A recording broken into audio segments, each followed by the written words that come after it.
Welcome here, everyone, to the finale, the culmination, the amazing end of the ACL fall season for 2025. Yes, we are here in 2026, which means we have so many weeks of notes. We have all the notes about these teams. Milk Esports going up against Dorado Gaming White.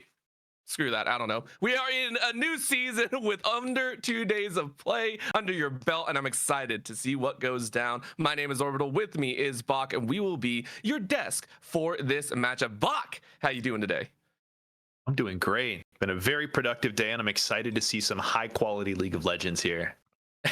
High quality is what we like to call it because it is going to be on the highlight patch 26.1. All the changes have been implemented, which means quests are enabled. Not only that, we are looking at some of the chaos that comes with the meta shifts as well, but that does not mean that the players have changed out. We still have the good old Milk Esports versus Dorado Gaming White. Milk Esports coming in from the winner's side have been undefeated throughout their record so far, an amazing squad at hand, but Dorado Gaming White having fallen to Milk Esports in the winners semifinals earlier have played a grueling 2 full Bo5 series to make it a chance at revenge. Well, I'll tell you, Dardock here, old man energy. He takes some time to get going, but now that when he wakes up, when he's in it, dude, he's ready. So I never doubted he'd get here.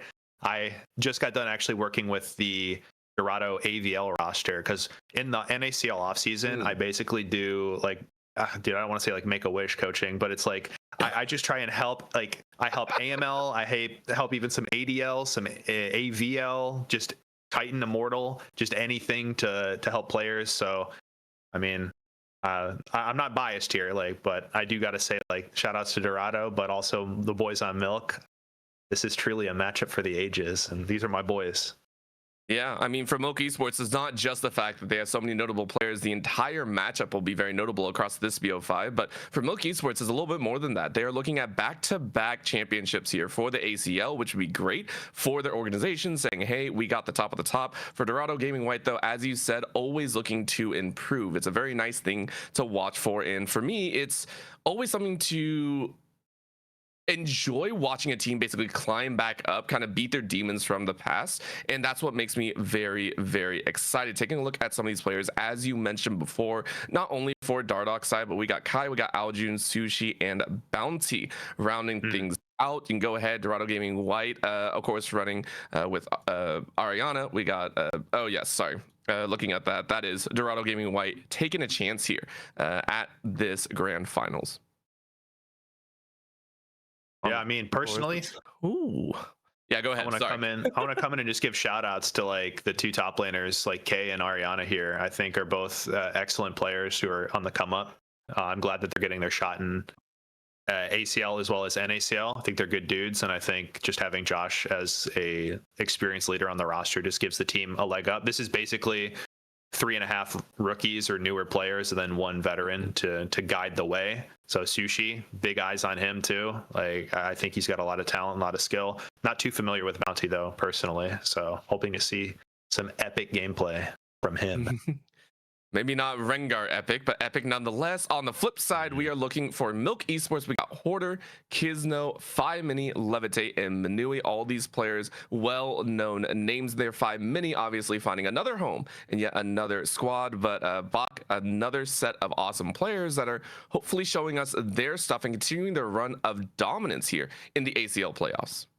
Well, how many mid lane subs do these guys have? They have 5 Mini and then Tooth Booth and then Toasty Alex subbing in from EU. This is pretty good, dude. Quest, get in that roster, man. They need another sub here. I see Quest in the chat. Very good. But I mean, I said I wasn't biased. I like the people on Dorado Gaming. I like the org as well. And then Milk Esports, I know they do a great job. To be honest, I can't say I'm the most in tune, but I know I've heard Milk's name the past 6 months, and it seems like they really care about the space. They ran us over last split. We lost to them in the finals when I was a Supernova, and I think this is almost the exact same roster, if not the exact same roster. But I mean, just big shout outs to basically every single person on this Milk Esports team. I played a split with 2 splits with Hoarder, 1 split with Kizno, split with Manui. Levitate, I'm big on Levitate. It's a shame he didn't get a team this past split. I think this guy maybe got a bad rap with his time with Blue Otter. I think he has what it takes to become a really good player. And then Fi Mini, of course, like he wants it. He wants to get there. Maybe not there yet, but he's on the come up, and I believe in him too. So, I mean, this is just great. Beautiful to see. Well, it's not just you believing in 5 Mini, it's quite a few other people out there, and having another chance to kind of showcase yourself not only on a grand final stage, but also in the new patch. It's something to kind of behold. Once again, we are only about a day and a half out from the patch up at 26.1, which means a lot of these players have been grinding out a lot of these games. And we do have to mention this because there are so many changes that may or may not influence not only how the game is played, but who they play as well. As we mentioned before, the entire season has kind of gone on, and yet we were talking about it in the green room with not just us, but also our casters, our lovely casters that you will see a little bit later on, that some of these champions might have shifted a little bit, especially with the evolution of the quest being brought into top ADC and mid. We kind of foresaw maybe a little bit more fighting in the top side, maybe a little bit more poke, but also some interesting mids. Like, there are so many changes that we may or may not see come out here for game number 1, Bach. Yeah, I mean, I'm going to tell you right now, those changes are extremely important, but you have to get past the barrier of prio that is Jace Malphite right now. Rumble as well, but like as long as those champions are up, it doesn't matter. They're getting like B1. So I don't know. I mean, I don't know. I mean, I do know their prios. I know what champs they play, but I haven't seen these guys play too much on TR99. I know they have been scrimming. I looked at the Demacia Cup. They were spamming Malphite pick band every game, Rumble pick band every game, Jace pick band every single game. I don't expect it'll be any different here, even after the changes on the new patch. But what I do think is going to be more important is, the home guard changes, where even just dying, you just get back to lane, and it used to be like 25 seconds. Now I actually don't know, but it's significantly faster. So yeah. For those wondering what the home guard changes are, I believe before it was a taper off of, I believe, over 8 seconds. It's a taper off of a certain amount of move speed. Now they changed it where you actively keep the move speed. It drops from, I think, a certain like 80% down to 40%. That was it. It was 80% down to 0 before for home guard, and then now it's 80 to 40. But you get it all the way to your like outer structure or whatever it is. It is a wild set, which again synergizes with the changes of what they were talking about. They want more fighting. It feels like they're almost accelerating that pace. Now let's talk about that as well, because even more changes in that home guard. The reason home guards got upped is because minions are spawning at 105 now, a lot faster as we hop into the game. But we can't even talk about that because now we're looking at the draft itself. Milk Esports on that blue side will get first pick, and they ban away the Caitlyn. yeah, makes sense. Caitlyn's really high prio. Also, Caitlyn being banned unlocks a Yunara, also unlocks Corki. But I mean, MF is still up as well, another really strong AD carry on the patch. So still a lot of options, but that is what most people are leaning towards right now. I mean, it just feels like poke. It feels like all of those quests have very much leaned into, at least in solo queue aspects, the poke your opponent out of lane, stop their quest and quest progression, and you win like that. Mid lane even more so. I will say I was very excited to hear about a little bit of the extra poke going into the quest value, and then I remembered that assassins are a thing, and then I cried a little bit inside. Bard on the other side, denied out. Dog, do not want to deal with that. I mean, I think this is more just Bard is so OP, and even though roaming is a little bit disincentivized because you're kind of just wanting to stay in your lane and get that quest progression, Manui has just shown that he will play any champion that the draft dictates, and especially on red side, that support counter pick is just going to be almost guaranteed to be used for like the best outcome. So they're like, hey, we're just not even going to mess around. I'm totally fine with. Yeah, I mean, I'm happy too. I don't like being stopped in my tracks with a tempered fade or anything like that. Kiana being banned away. Milk Esports really are looking at a lot of those aggressive picks here. Kiana a little bit silly as well, aimed at Dog's side. Just like, guys, get it out of here, please. That's my boy Josh, the White Bay Fang, I call him, dude. He's Oh, that's good. That's good. I think Kiana's like one of these champions. Like, she's been strong for a little bit, for like a decent amount of time now, and I actually don't know what her preferred itemization is. There is that new lethality item that does 1 billion true damage to structures or objectives when you get an assist. You have like 30 seconds or like, I don't know the time period, but Yeah. I don't know if she can build that item, but that item is very good, and Kiana's been strong for a while. And then another champion I wish more teams would play is Nefiri. I feel like Nefiri is still completely strong, but everyone forgot about her. I didn't think about that. Yeah, so the tower taking pressure was a big part that they were talking about, trying to bring a lot of the assassins, the lethality builds back into prominence, right? So 100% agree with that one. There's your patented, not Malphite, the other one. That is the Jace ban that you were talking about. And it's surprising that it is on blue side, but it is identified that, hey, we got to ban some of these strong ones out because we do have first pick. Maybe they are forcing that Malphite Rumble decider for Dog here and saying, yeah, you can only ban one. You have to decide here, following up behind that Orianna ban that was tossed out at second. Yeah, well, I mean, I know Kay last split in ACL almost always played Rumble if it was up, like they would pick it. So maybe just they're not confident on the Jace double flex or triple flex. I still think it's just OP to play in the jungle right now. You skip your tier item, you can just go full damage. Even the matchups that you traditionally lose, like the armor stackers, you just get so ahead. It's Corki B1. Yeah, like I said, the Caitlyn ban unlocks that. So super chill. I think we've also seen some of the changes coming in with obviously the crit item, massive changes to all the AD items, pretty much all of these now spiking with crit chance, or some of the Essence Reaver changes as well. Essence Reaver actually being brought back to its OG days.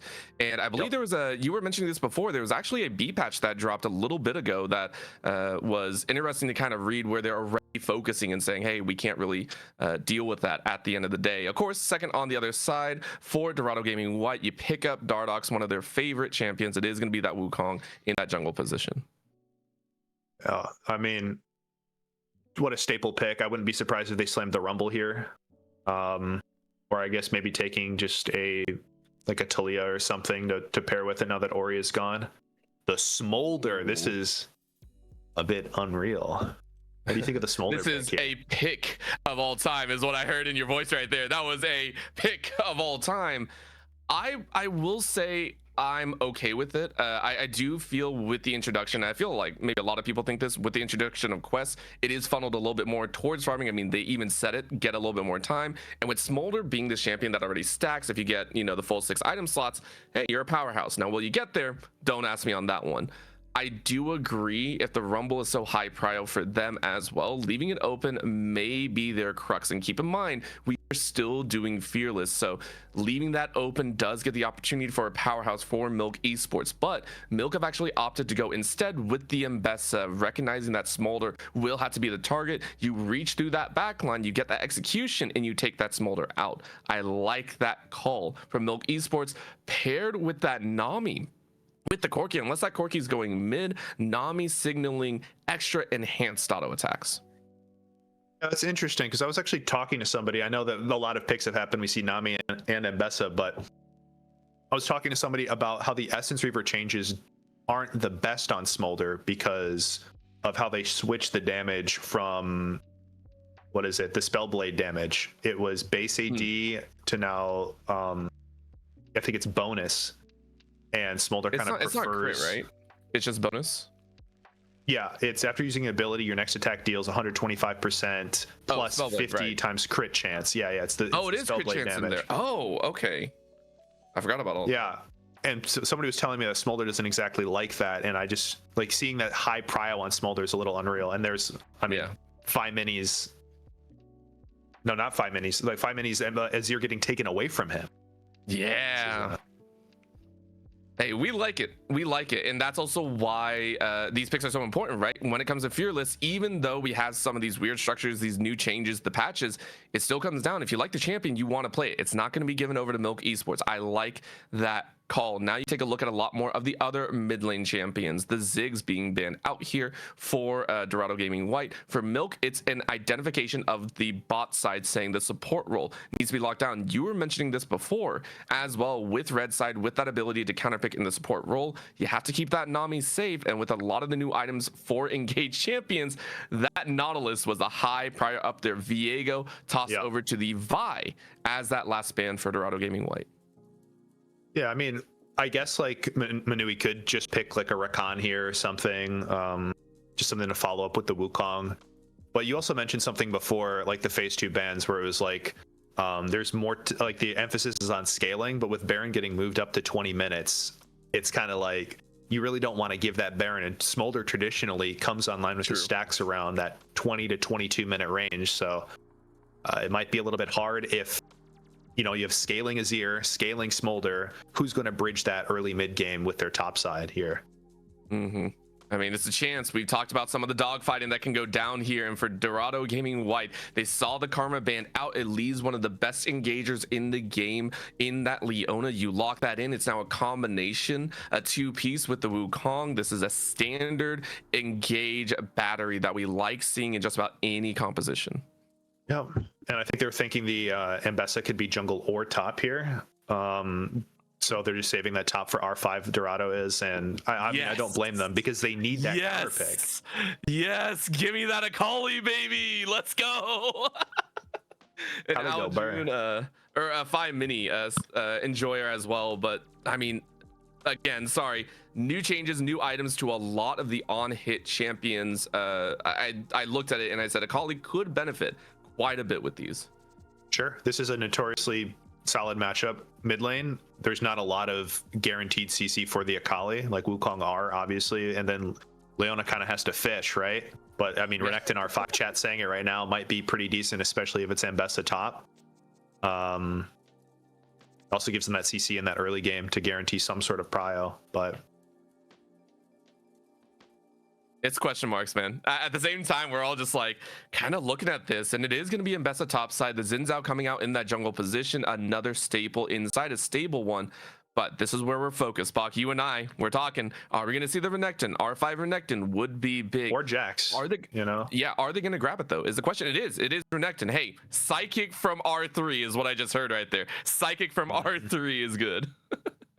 Yeah, I mean, what do you think of the comps here? I think we have a very clear way that Dorado wants to play the game, and Milk is going to be more skirmish oriented, pretty dive heavy, and then also ult reliant. Anytime they don't have Mbessa R or like Akali R, it's going to be really hard for them to fight. Whereas, you know, Dorado's kind of happy just playing wave clear with Smolder, Azir, and just playing disengage until they finally feel like they're strong enough to contest. So. Yeah, I will say I'm never an enjoyer of double scaling on that side. I do feel the Azir was definitely more of a takeaway at the end of the day. So 5 Mini just like, we don't want to give this for a game one. We don't want to let you take over. But I do agree. We do have to watch for that scaling. And for Dorado Gaming White, remember, they played against Milk Esports before. I believe with a sub at one point. I believe Dorado Gaming White, and actually they're running it this time. Kai is actually up in the top side. I know we talked about... a few others, but it was just, it's one of those where they do need to play comfort, in my opinion, still, if they want to take down Milk Esports, who 2-0'd them last time as well. Well, this is what's beautiful about 2026. New year, new me, and True. They're thinking the same thing. And if I could just allow a prediction right here. So this matchup is notoriously Renekton favored top lane. And the way that this can be lost for Dorado Gaming is if Wukong is forced to bail out bot and mid too much, and then Hoarder can make it through the lane pretty much just unharmed here and get to the point where Mbessa starts to outscale Renekton. If Renekton doesn't build a CS lead and Mbessa hits her breakpoints around the same time, it's not exceptionally an Mbessa losing matchup anymore. And Mbessa is very happy once 3-4 items come along. So I think... it's going to be, my heart tells me Milk Esports, so I'm going to go Milk Esports. Okay, I like it. I will actually sit there and agree with you, but the real question is, at level 20, who's stronger? Is it the Mbessa or is it the Renekton, right? Is that 2 levels going to help the Renekton? It's going to be full build Mbessa versus full build Renekton level 20. It's Mbessa all day. Oh, okay, I tried. Listen, I tried my hardest right there, but I do agree with you. Milk Esports, it really exemplifies and accents, I think, individual performance to really kick things off. My eyes are not just at Hoarder, but 5 Mini. I want to see the Akali do very, very well, and I want to see Kizno, Levitate, and Manui do the same. Of course, this is only game number 1, and that means action can happen across the board no matter what here into the 2026 season. So let's go ahead and throw it over to our casters, Gordo and Jack, to go ahead and cast us this game. Let's see these players in action. I'm on mute. Thank you very much, Orbital and Bach, for holding it down on the desk. Welcome, everybody, to tonight's broadcast of the ACL Grand Finals, where Milk Esports and Dorado White are facing off in a best-of-5 full fearless. Does look like got very few, what's it called? Streamer modes turned on here, Jack, so... Only Aojun needs to be criticized here, but 5 minutes gonna get found immediately here at level 1. Push back under the turret, but he will escape. Not much criticizing to do when you've already forced your opponent back to base and minions are collapsing. He's gonna have to stay right off the bat, and that's just one of the many changes we are gonna see over the course of the night. I'm gonna gain a new nickname. I've been going by the sixth man, showing up all these leagues. Tonight I'm the Patch. I've got it open, I've got everything ready, and the first thing I noticed is both top laners going with Ignite. Understanding this is a very volatile matchup and you are going to get teleport for free once quest is completed, which is around the 13-14 minute mark. So opting to go for a more lane-focused, aggressive summoner, as Bach was saying on the desk, this is notoriously Renekton favored, but I feel like one of the only ways Mbessa can find some early advantages is going Electrocute Ignite to find some early kill opportunities. Absolutely here. 5 mini dropping down below half after some of those level 1 shenanigans, but sure, plenty happy to get out of this pick anyways. The Akali, so happy to have that Gunblade back and available, and what a comp to have it into, facing off against this Azir and this Smolder. A lot of priority targets try to get yourself onto, but of course, pre-level 6 going to be a bit of a rough laning phase against this Azir, as Aojun continues to find that early harass. Order keeping the pressure onto K in the top side as well, but the Fury stacked up, the level advantage. K looking for the solo kill, and he will find it. Has to flash back away, will go down in trade. But hey, First Blood's got the bonus gold back. That's a big win for K. He can blame the ping. He's got the ping he can earnestly blame. That was a good engage right there. Burns both ignites, but it's all right because they can both walk to base. Lane is in a pretty good spot for Hoarder, all things considered. Frozen right in front of his turret, so he's not going to lose too much in this matchup. And I want to go back to these team composition for a moment. I like the pivot they made in the draft. Not even necessarily a pivot if they had predicted all the while, because they start opting for winning lanes because they recognize how much engage is on Dorado's team. They don't have to find their own engage because they're going to be fighting no matter what. Is Dardoch looking to establish some control here in the river? Yeah, they're moving forward on a bounty. He's the one caught out a little bit further away from the rest of the team. Will flash away from Wind Becomes Lightning and does manage to find himself a spot where he doesn't get tagged by the slow, so he will be able to get away just fine. We didn't even talk about this, but the lack of teleports for both top laners here means that early advantage for K, it's even bigger. A few minions died to the turret in that exchange, so not going to be able to clean those up for himself, and will be without some of those resources now in the early game that would have let you bail yourself out of those sorts of early situations a little bit better in previous metas. Maybe we'll see some teleports taken later down the line, but for now, they're opting to take the flexibility that the new top lane quest affords you. His harassment of the bot lane is aplenty. Levitate keeping the pressure on towards both Sushi and Bounty as he connects both the Gatling gun and the Frost Bomb. Yeah, Dorado certainly have time. They've been through 2 5-game series, and with this new patch, I feel like it's not the worst strategy in the world to, in game 1, try some stuff out, see how it feels, see if in these aggressive fighter v fighter matchups top lane, if Ignite is an option. I've seen most players in higher solo queue games still going for teleport because the shield you get is so large. It persists for 30 seconds, so it's essentially going to stick around until you decide to take a fight. And it makes it so you can still show up to a lot of the objective fights. Objectives are still very, very high priority in Season 16. And I've seen just the amount of aggression out of both of these teams so far. It hasn't necessarily resulted in a ton of action, but after that bot river fight, we see Kisno help Mini get a base off, and then almost get collapsed on in the river. Both teams looking to be aggressive, looking to find opportunities to fight, just not quite able to land the whole thing as more fighting topside. Ignites are back up.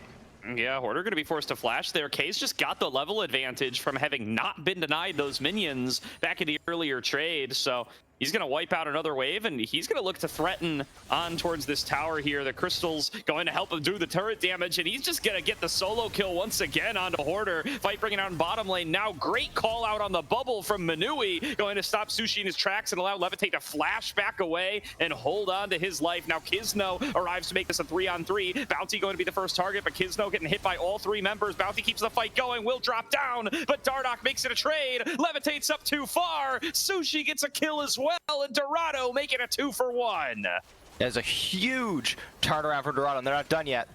Yeah, Manui going to be the next target here. Dardoch leading the charge, gets hit by the bubble, and that amped up turret damage will let Manui get the trade back, but kill onto a support, not too bad for Dardoch. He's happy to have another one in his pocket. It's going to be massive, and it also means that Levitate is going to lose out on that entire wave. Doesn't matter if the home guards persist all the way to the minions, if there aren't no minions to kill once you get there. Dragon is up, so it does look like once they reset onto the map, that is still going to be the priority. And just to go back to that top lane fight for one more moment before we shift our focuses likely back down to this bottom side on this Dragon. Because K got that kill where he did, he's able to not only pick up that gold, but hit the turret as that crystalline had built up. So in one auto attack, he got 2 turret plates worth of gold. So that first real back after a kill with up tempo, he gets the Caulfield's Warhammer and the pickaxe. He's got another long sword in inventory. This Renekton is not losing this matchup anytime soon. Yeah, you just feel kind of locked into that matchup now in 2026 with the presence of the Crystalline Overgrowth. You just can't keep letting K crash waves all day long, but you're going to get punished for trying to hold here. Order makes another trade happen, and we'll get a bit of a chunk onto K, but he said that gold advantage going to make itself known. That was Mom coming out from Sushi in the bottom lane to get a little bit of a chunk onto Manui, but Levitate is able to return fire. Sushi keeping these trades going, but the early game strength of the Corki is just a little bit better, and at the end of the day, Smolder going to find himself down below half HP, and just in time for this first Dragon to potentially get started. Dardoch in the area, as is Kizno. The better positioning for Milk. Yeah, Corki plays extremely well into the Leona. One of the only AD carries that can effectively get out of the way of the double stun by Leona. The Valkyrie making it so easy to dodge that shield of Daybreak and still put out damage to the attempted engage.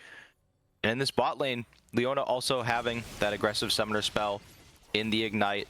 No unsealed spellbook, so stuck with that in fights. I also want to point out that Milk going for this Enchanter run, there are a ton of new Enchanter items that have come through. We aren't seeing the tier Enchanter item that has been introduced, but we could still see some of the others. There's another fight top. Another stun. This one gets buffered by the public execution. K gonna have to flash away. Ignite taking onto both parties, and neither will fall down.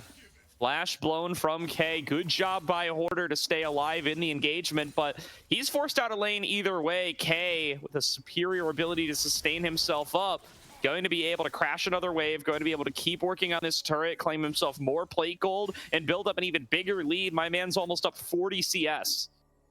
And I think that they should just shift their focus right to these grubs. It looks like Milk have the exact same idea, but the grubs now, they don't give as much experience. They're much tougher to take down. They no longer heal when you kill them, and Dardoch gonna get caught.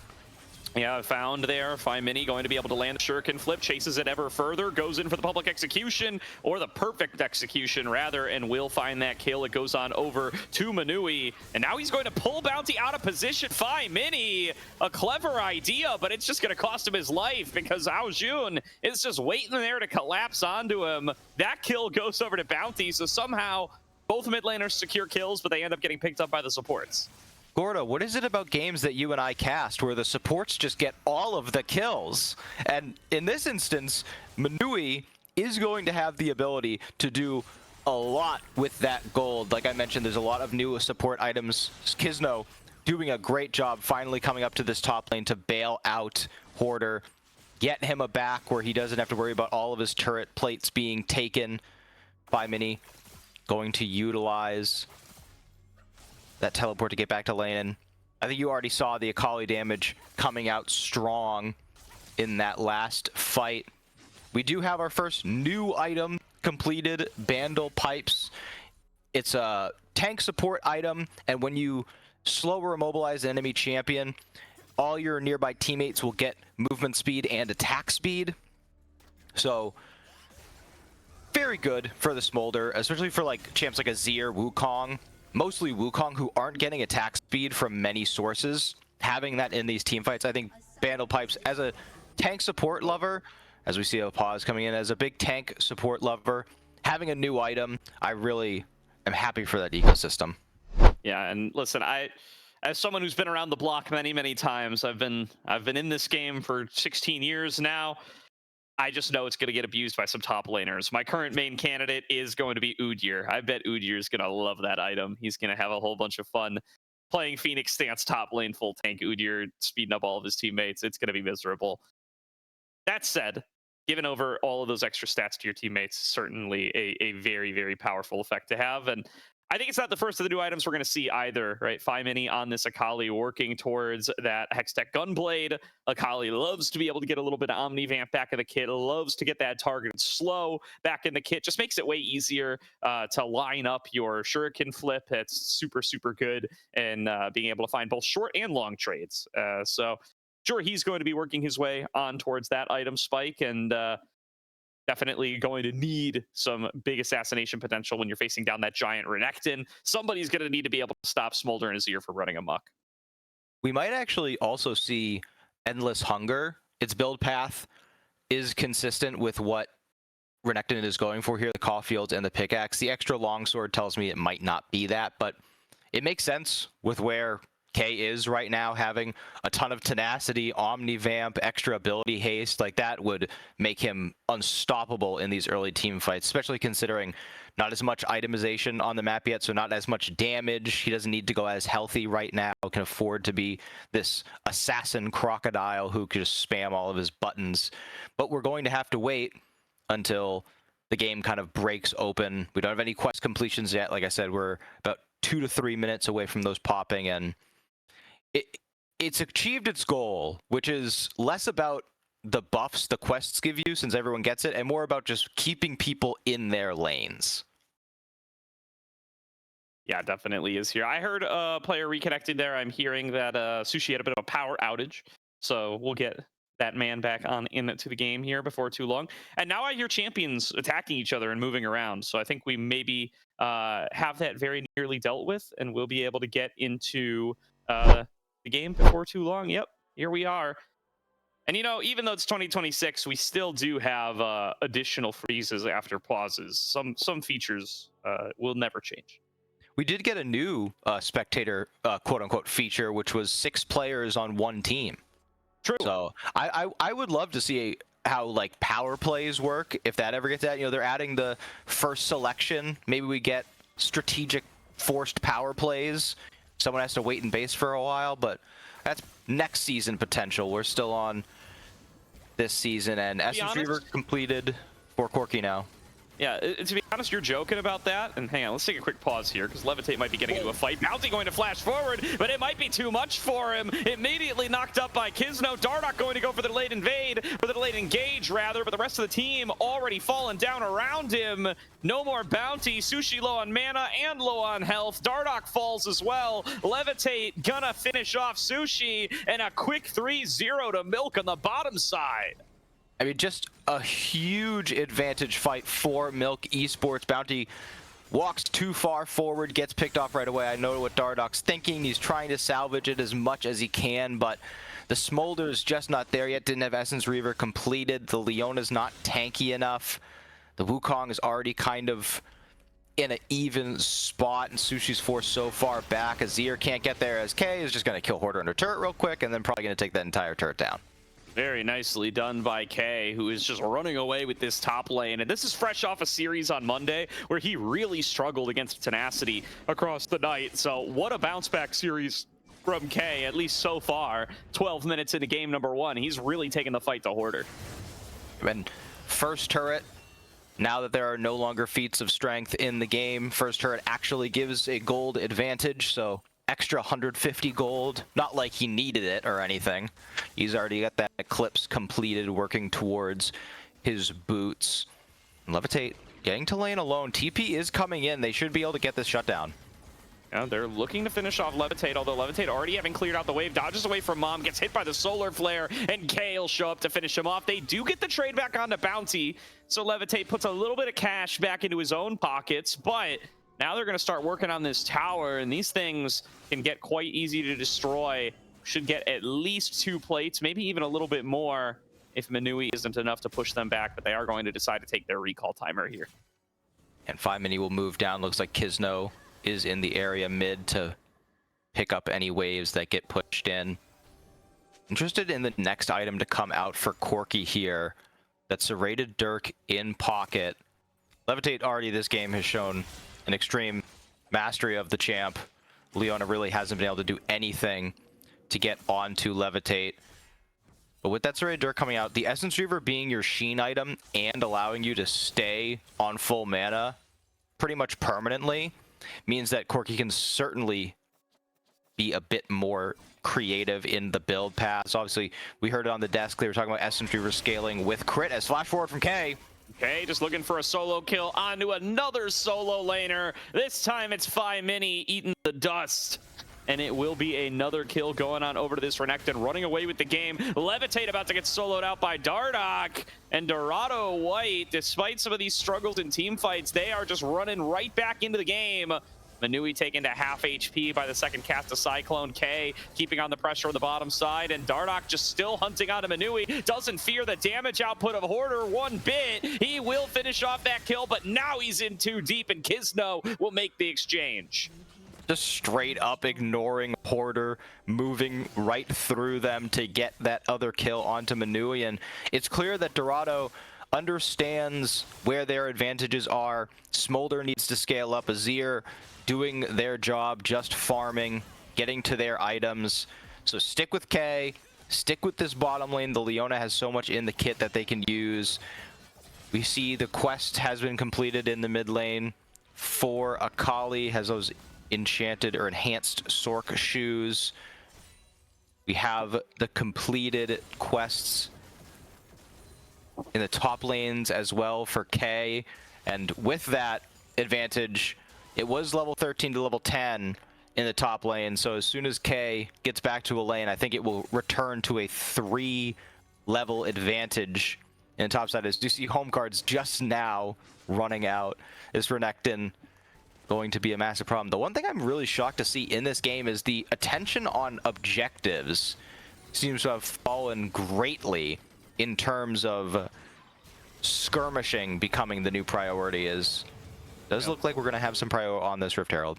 Yeah, no, here's a new challenge for you, Jack, as a caster in 2026, is you're going to have to try to track secret TPs just in the back of your mind, because we have no idea what the cooldown of K and Hoarder's teleports are going to look like. They are not shown on the UI anywhere. So we're just going to have to try our best to figure that one out. They exist. They're happening in the background. When they are going to be available is who knows. But here's going to be an engage coming forward on towards Levitate. He's going to get finished off by Dardock, and a quick assassination from Dorado White will claim a member's advantage on the map. Too strong for Dorado. Levitate was the hero for this team for quite some time there, and 2 instances getting picked off. One was excusable. You're getting dove under your bot turret. You got to trade. That's fine. But in the mid lane, you just can't give your life over at that point. It's going to be Herald. Almost an entire kill on the mid lane turret. Aojun pushes out the bottom lane. 5 Mini really needs to find a way back into this game. And I love the itemization coming out of Kisno with the Black Cleaver. It's going to help Hoarder, who shouldn't have to buy that now. Allows him to buy some more specialized items. Corki going for that collector second. going for as much damage as possible right now. I think they understand that they are outscaled. They need to win this as soon as possible. Every single minute that ticks is more and more chance that the red side wins this game is key. All right, so that's Hoarder, so that means that start the clock. It is a, where the hell is the top lane things? Oh, whatever, I'll get back to you. All right, 17:30. We'll just keep that in the back of our minds, as that will be Hoarder coming up to defend this top lane, but at risk of being dove, Manui coming up to support him as best as he can. Bounty and Dardoch in the area as well. Even Sushi looking like he might potentially get in on the action. There's no objectives to be claimed, although 5mini thinks he's got a one-on-one here up against Ao Jun. Dashes forward with the perfect execution, just barely shorts the kunai. And now both mid laners very low on health, but Kizno on the long flank finds his way onto Ao Jun and finishes off the kill. A killing spree to him. That's huge for 5mini getting back into this game and being an actual threat on the side lanes, an actual threat in these team fights. Levitate, though, again, putting themselves at massive risk. They're using everything to try and get them out of here. Oh, Manui trying to fend off engages from two different fronts, and he just can't hold them back. Sushi gets picked on off, or is able to get the pick off, rather, onto Manui. Levitate picked off as well, even through the flash, and the Milk bot lane is gone. Dorado White continue to equalize and exceed any play that Milk goes for on the map. Every time Milk finds some sort of advantage, they're trading back heavily on their bot side. Smolder about to get that Infinity Edge. That's going to make these Essence Reaver Spellblade autos hurt tremendously. Wukong doing so much damage still. You're seeing top lane, Sterix Gauge, third item coming through. Going to be so big. K is absolutely unstoppable. I don't see anyone on the Milk lineup who can effectively deal with this crocodile right now. Other than that, this is as close to a moment. Well, never mind. He's going all in. For another one, 5mini trying to escape with the perfect execution, and he will drop on down. Bounty doesn't even get his name on it. It's a solo kill to K with the help of Summoner Ignite, and now the rest of Dorado need to try to get out of here before they get collapsed on. Dardoch spots this squad coming on in, going to regroup along with Bounty, who wishes he still had that solar flare. Levitate going to lead the charge, gets the initial slow. Bounty going to turn it back onto him, looking like he might sacrifice himself, or they might want the fight. TP is coming on in. Hoarder arriving to the scene. Actually, that's Ao Jun. He's going to get focused down and taken out in just about a second, and it will end up being support and mid both picked on off for Milk. Kizno and Manui absolutely smurfing that fight. The Nami held everyone at bay long enough for Milk to get in place, and then Kizno able to cancel out the shifting sands from Azir to make sure they could land that kill as well. They will finally get this bot lane turret, so they won't constantly have Renekton pushing towards their inhibitor. They can get some breathing room. 2 minutes about until third dragon. They have picked up the first two. So continuing to find angles back into the game. It is over a 4K gold lead for Dorado. K finishing their third item, has their own Black Cleaver now. The Smolder becoming quite a problem in the bottom lane. And to go back to an earlier point, I actually used Twitch chat to mark the TP top timer, 24:30. You should see that coming back up, like a support typing in chat to keep track of cooldowns. Good stuff. We will keep our eyes on that timer as best as we can. I have no idea what Hoarders is. Or wait, that was Hoarders, so I have no idea what K's is. We'll, I don't even know if he's used it. You know, it's a great question. Can't have our eyes everywhere at once all the time, and don't have our in-game chats available. But Kizno starting off a fight on towards Bounty. Crescent Guard going to come on out to try to keep alive for a little bit longer, and now he might take this engage. Bomb comes in to try to fend off any potential attackers, and 5mini teleports over, but that's going to leave top lane fully exposed. He uses enhanced recall and the home guards. Look how quickly 5mini can move across the map in 2026, but it's still not fast enough to stop K from claiming the inner turret. That was a great Baus teleport and recall. TP'd in late to back and then go up to the lane. Wasted the empowered recall, the teleport. I just don't think that people are used to having a Renekton this strong in a pro-style game. This is a more solo queue style Renekton as Hoarder now. Oh, getting bullied in the bot lane. Wow, beautiful shuffle back there from Aojun. Will secure a kill for Dorado, and they can just rip through these turrets now. These turrets are so squishy after you get past this like 20-ish minute mark, and they should be able to take it down no problem. Aojun about to get another inner turret for the Dorado name. And that'll be all turrets outside of the base taken for Dorado White, as they also look to pick themselves up their first drag of the game. It's good for them to stop the stacking. Easiest way to come back in a game is to get that Dragon Soul, pick those up throughout the course of the game based on tempo timers, and Dorado being able to steal that one away will go a ways towards them closing out this game. As we just about enter the late game stage. I think with the quests, we do accelerate about to that point. Shadow Flame on Azir means the damages start going to be very, very strong. Got the Zeeks for Leona. Going for a more damage-oriented Leona build in terms of just the tank items you can have. Redemption completed for Nami and 3-item Quirky. If they can protect Levitate and allow him to get the shots off onto the front line, and if he can get out of the way of a Azir shuffle, Levitate can carry one of these fights, but it's just about them holding off for long enough and making sure that Levitate doesn't overextend a little too far, although those rockets are hurting. Yeah, really getting some good work done on towards Dardoch before any kind of fight actually breaks out, and K is still firmly planted in the bottom side of the map, so won't be joining for a little while they dance around this Baron. Somebody's going to have to answer him, though, so Milk on a little bit of a tough timer here. They do not want to let K go and start knocking on that base door. Kisno's there, but I know that they don't want to do it. He's trying to just get his Grugs, but he's going to have to watch as K takes those away as well. This is a dominant performance, and I know probably people thinking, oh, it's 24 minutes and K's about to be full level. That's pretty impressive, but he ain't close yet. Still got 3 more levels to go. Now he's looking for a kill.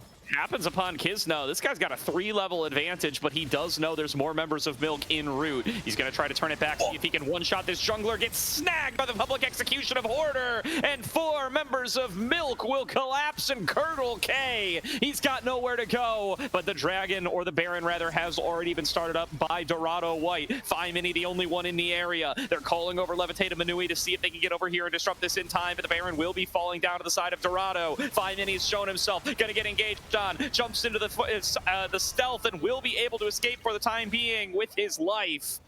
Levitate supporting with a little bit of rockets from the side, and Milk will get away alive, but they've lost out on the Baron. K's second death of the game proves an incredible sacrifice for Dorado. They get the Baron, they keep 5mini out of the pit using that Emperor's Divide, and everyone is escorted out. With how squishy these turrets are, like you mentioned, this could be what they need to get the final push down. We also saw in that fight that Sushi on the Smolder has hit 225 on those Dragon practice stacks, has the Spear of Shojin in inventory as well, so not just having that crit amplification on the Infinity Edge for those Spellblade procs, but also having the Spear of Shojin to give some survivability in case Hoarder does find a good dive, Akali finds a good dive, and Hoarder with that Death's Dance is able to survive a little bit, and Bach set it on the desk. Once these champs start scaling a little bit and Bessa starts to get a foothold, I don't think Manui is enough, but I think Kisno and Manui are enough if they want to make this dive happen. What about but it's going to come at the cost of their base. Yeah, there's a number of members of Milcon up here, and they're going to look for their dive. K going to be able to dodge out on the tidal wave. Pops the Dominus, going to try to stay alive for as long as he can. Stairs Gauge going to proc, but he'll be melted before he can call the Meek. This is going to be in trade for mid lane inhibitors, Bounty, Sushi, and Dardoch. just hammer that turret until it falls. They're going to get themselves first inhib of the game. Milk desperately trying to get back in time to be able to stop this from becoming 2 inhibitors, but the second inhib turret is going to drop. Kizno throwing himself in, gets in there with the Crescent Guard to try to stay alive a little bit longer, going to find the knock-up on towards Aljun and space out Shurima's Divide, but going to be pushed back away anyway. 5 Mini already dead. Sushi finds a second execute, pushes Kizno into the Guardian Angel. Bounty waiting for him on the other side. Another kill to the likes of Aljun and Dorado White, uncontested as they start to work on the Nexus turrets. They get the first one down. Sushi still up and available. The guy does so much damage. Hoarder trying to dive onto Aljun. No, he's not going to make it out of this one. He is going to melt to Sushi all the same, just like the rest of Milk did before him. Dorado White off the back of a massive Renekton game from K and a great Smolder performance from Sushi will take game number 1 in 27 minutes, nearly 28.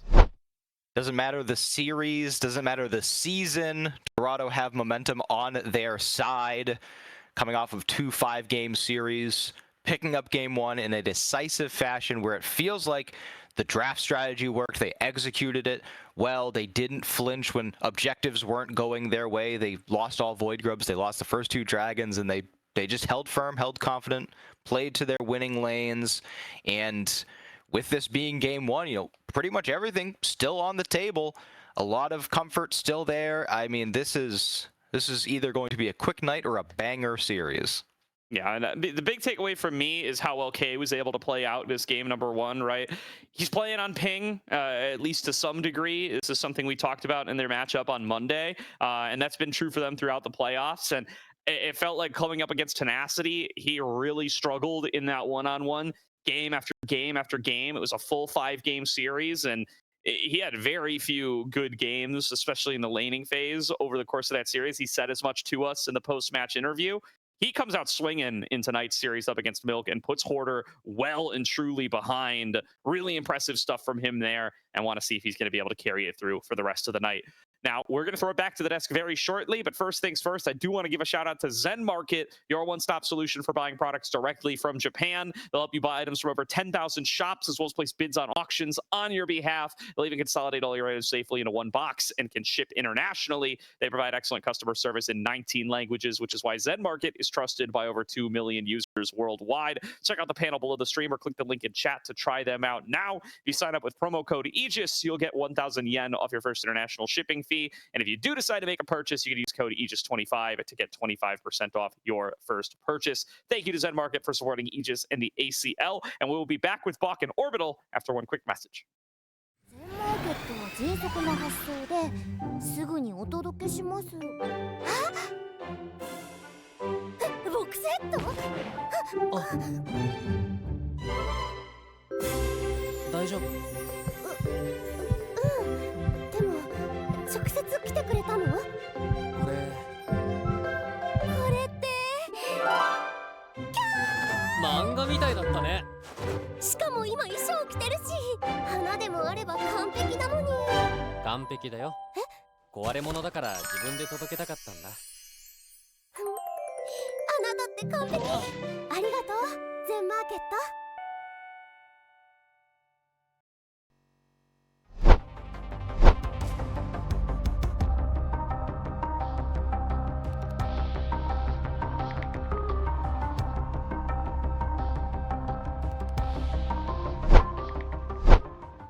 What a game, what a game, what a game. Game number 1 did not go exactly how we expected, at least on the desk side. Bach, you and I both sat by and said, Milk Esports, we like the players, we like the comp. We thought they were going to take it away. And yet, by a Lone Star Shenanigans R5 pick, Dorado Gaming White ran the show from what felt like minute 1. I mean, just big props to K here. He had one job this game, I said in the draft, was he needs to bridge this early game. And you saw him just go monstrously far ahead. And then we got to a point where they had to pull 3 or 4 people to match him, and they were able to kill him a couple times. But by that time, Azir Smolder already got to the point of the game where they can function, and the rest is history. So that's like textbook how you can snowball your lead into other lanes and carry your team. I mean, just a one-on-one annihilation, and I do want to point that out because it did start all the way back from minute one. I will say very pointedly, we don't have a replay of K continuously solo killing in the top side, but I believe had 3 solo kills under their belt, was able to keep down Hoarder, which you and I have talked about as well. Hoarder is by no means a bad player. These are all very high caliber players, and to lock Hoarder down in a preferred matchup, of course, but to identify and do that, especially with the new quest, was huge for the team. Walking away with that 1 point, a 4K difference in the top lane alone. Bach, do you think this is going to happen again with different champions? See, like, this is really hard because I personally have a lot of respect for both of these players. Like I said, 2 splits with Hoarder myself. This guy was most valuable prospect, or second place most valuable prospect, and then rookie of the year. Like, he's no slouch. So for him to get gapped that hard by K, it's like, just goes to show the smallest mistake in a losing matchup, K is good enough to punish this. But for no, like, not even a split second would I count out Hoarder in another matchup. He's not the type of player to crumble just because he had a bad 1-game performance here. He's got what it takes. Yeah, I mean, I'd stand by that, not only for Hoarder, but for the rest of the team as well. We did start seeing some wins for Milk Esports. We saw their composition slowly have opportunities, which actually, the first replay that we're going to see is one of the few moments that Milk were able to fight back for some respect. This came about 10 minutes into the game where we got to see, maybe a bit of an overextension from one of the players of Dorado Gaming White. I mean, it's just Levitate doing his classic, dude, just flexing in the middle of their faces. Baits and bounty, but just way to play cooldowns, way to play that control of the pixel brush there with the ward. Great patience, and I mean, a little bit of life. I don't think it was enough, but this is just showing that Milk Esports has what it takes to win fights when they play the game without, being down 5K top. Yeah, like, okay, there's a reason we had the scoreboard off. Like, let's be honest, there's a reason we had the scoreboard off at that point, because it was still Dorado Gaming Whites. We wanted to point that out because Milk obviously are coming back, possible back-to-back champions that they clutch out this series, but it's just the rest of the game was K completely dominating the show, running it straight to the bot lane. We didn't pull that clip because it was just brutal to watch. The entire rest of the game was Dorado Gaming White, and it was just impressive at the end of the day. The only people that didn't really have the time to shine was Aljun and 5 Mini, who had some of the quietest games on some of the most aggressive champions come late game. Yeah, I mean, his job was put the Azir far behind, and I think Azir was 0 and 2 with 1 assist. Yep. But the Akali kind of really wants a more explosive mid game. Akali's full build being Amp Tome, like, she really wants to get those kills on and on again, and didn't quite convert there. So yeah, it was brutal. Now, I do want to point out we have one more clip. It was late game this time, pointing out exactly what you talked about, Bach. The fact that we had Renekton K holding it down on the top side. This is a time where it was a pull. K alone on the top. I want you to look at the minimap. Look at this. Full setup. At so late into the game, K recognizes, but look, the rest of Dorado Gaming White, where are they in the enemy base?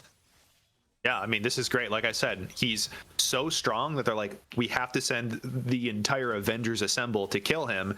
Meanwhile, the rest of Dorado with Baron just making quick work of the base. Very happy as well to get these platings, get the plating gold, and just continue to snowball the game. And just Sushi, as on the Smolder scaled up, goes completely untouched this fight. Just shows how strong the comp is when they actually get that gold. This actually ended the game. This was the final, like, true team fight, if we will, and it was very wild to watch. Like, it was just a straight, hey, we have the gold, we have the stat check, we are going to beat you. And such a late recall as well from Hoarder, who thought they had time to push. It's a rough call. It's a very, very tough call. So looking at game number 2, Milk Esports need to find their expiration date, put it back a little bit further, and say we still got more time on the shelf. Maybe they should become whole milk oat milk, because I think that has a longer shelf life. Is that like something they've done before? Or? I don't know. Maybe they do it here. Either way, they're not changing which shelf they're on. They're still going to be on the blue side. Dog White are going to sit on that red side. And remember, champions already picked here. So the questions are, what are Milk Esports going to do to be able to bounce back? Are they going to keep the same bans, or are they just saying, hey, you got a really solid comp in game 1? Yeah, I think I can expect maybe like a Rise B1 this game.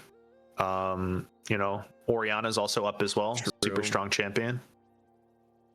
side note, I forgot all about Rise, and they literally added the overload. They literally brought back like season 1 Rise, right? They're just like, okay, look, we know we rework Rise way too much. Let's allow you to choose which rework we want you to have. Do you want to spell real, or do you want to just go with the realm war?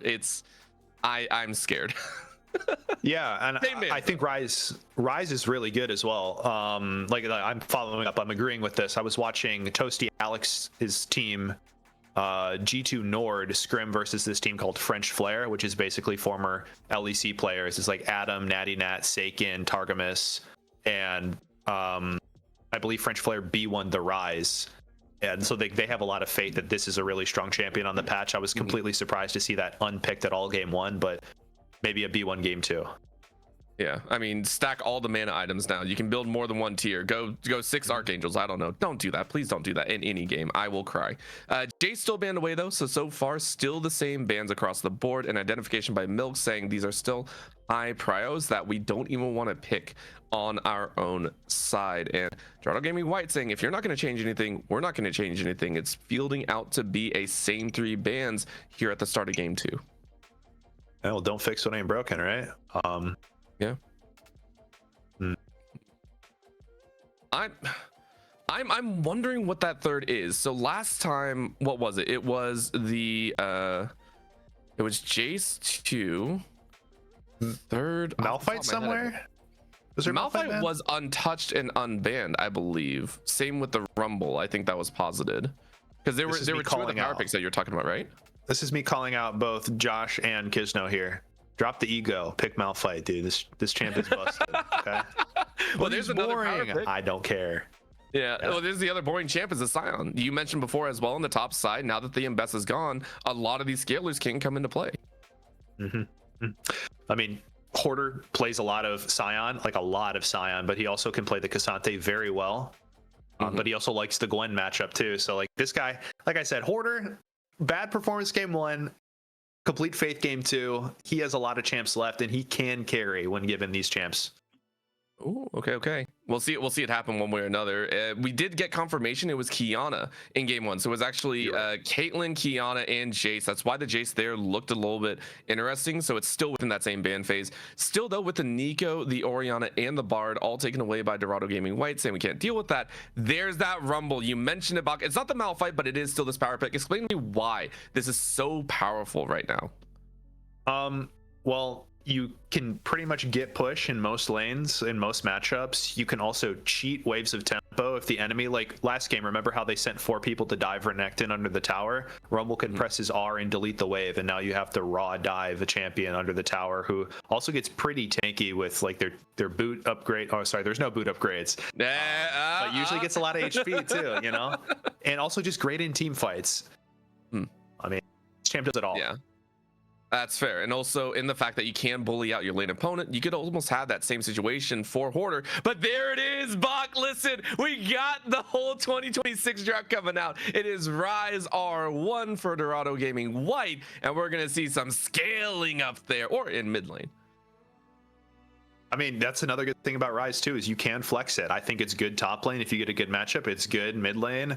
I don't know if you want to do like a Rise Malphite comp. That sounds kind of like a lot of magic damage and not a lot of fun time in the side lane. But I mean, Xin Zhao is still open as well. I expected Xin Zhao gone now that, you know, Mbessa's gone, or is Xin Zhao either banned or picked? Oh, sorry, it was picked last game. I'm smoking. It was picked last game, yeah. Ignore me. Coach, by the way. We can't do that. You're bringing so much good knowledge in here. You literally called the Rumble and the Rise, man. We can't ignore you. What we are going to see instead of the Xin and the Wukong is a J4. Another Makes good sense. Engaged champion, maybe not as high in the damage profile, but enough to start a fight. I mean, this is also a good takeaway. I'm pretty sure both Kisno and Dardoch have played Xin Zhao quite a lot this split. But like Kiana is up. I don't know how much the Kiana Jarvan matchup is favored here, but I mean, Kiana, like you said, isn't banned this game. Maybe this is like a Malphite angle. Maybe it's a Trundle angle. Who knows? All right. Well, instead of either of those, we're actually doubling up on the Magic, but in a much more dynamic way. With that hop in of the Aurora, you also provide some relief in the hop out from the Cataclysm. Not a bad choice in there, but this does lock in your solo lanes very, very quickly, which, remember, for Dorado Gaming White, they actually used to their advantage, in my opinion. They were able to get that R5 counter pick. Well, this is also maybe a result of Five Minis champion pool not being as big as Aljun. Because Milk Esports hasn't played that many games, we haven't really seen Five Mini on a variety of champions, but Aljun has played maybe double the amount of champs in how many games did they play? 18? Oh yeah, this was a fun note that we had. Milk Esports only played 8 games so far in this, well, 9 now that they play game 1 of this series. Dorado Gaming White went 2 full back-to-back 5 series, meaning they played 18 games across 5 series. So yeah, maybe not so much of a champ pool to play with. 100% correct. Sure. I mean, it makes sense to pick the Vi here as well. Like, you want some guaranteed ability to follow up on the Rumble. It means you don't necessarily have to pick a hard frontline engaged support now that Leona is gone. So I mean, this makes perfect sense. I don't really know what we're going to expect from Dorado on 3. Just the Galio. Ooh. So this also lends itself to something that I kind of got scared of. Is not that the Galio is bad or anything. I just like power in there. And granted, this could be a support Galio because Ryze is in there. Ryze most likely going into the top side though. So there's the matchup difference. I'm just still so mad that everyone else got XP, got gold for their quests, and mid gets boots, bro.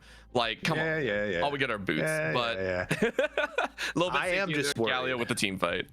I am just worried about Dorado ending up with what I like to call the 0 damage comp.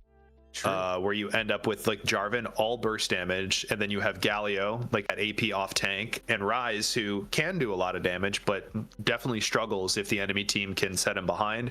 So if you go like something like a Jhin here that traditionally likes to pair with the Jarvan, you're going to struggle like a lot if the enemy can pick like a beefcake support and then a mobile AD carry. So I'd like to see like a hyper carry, maybe an MF, but like somebody who can do some pumps, who can pump some DPS late game from Dorado.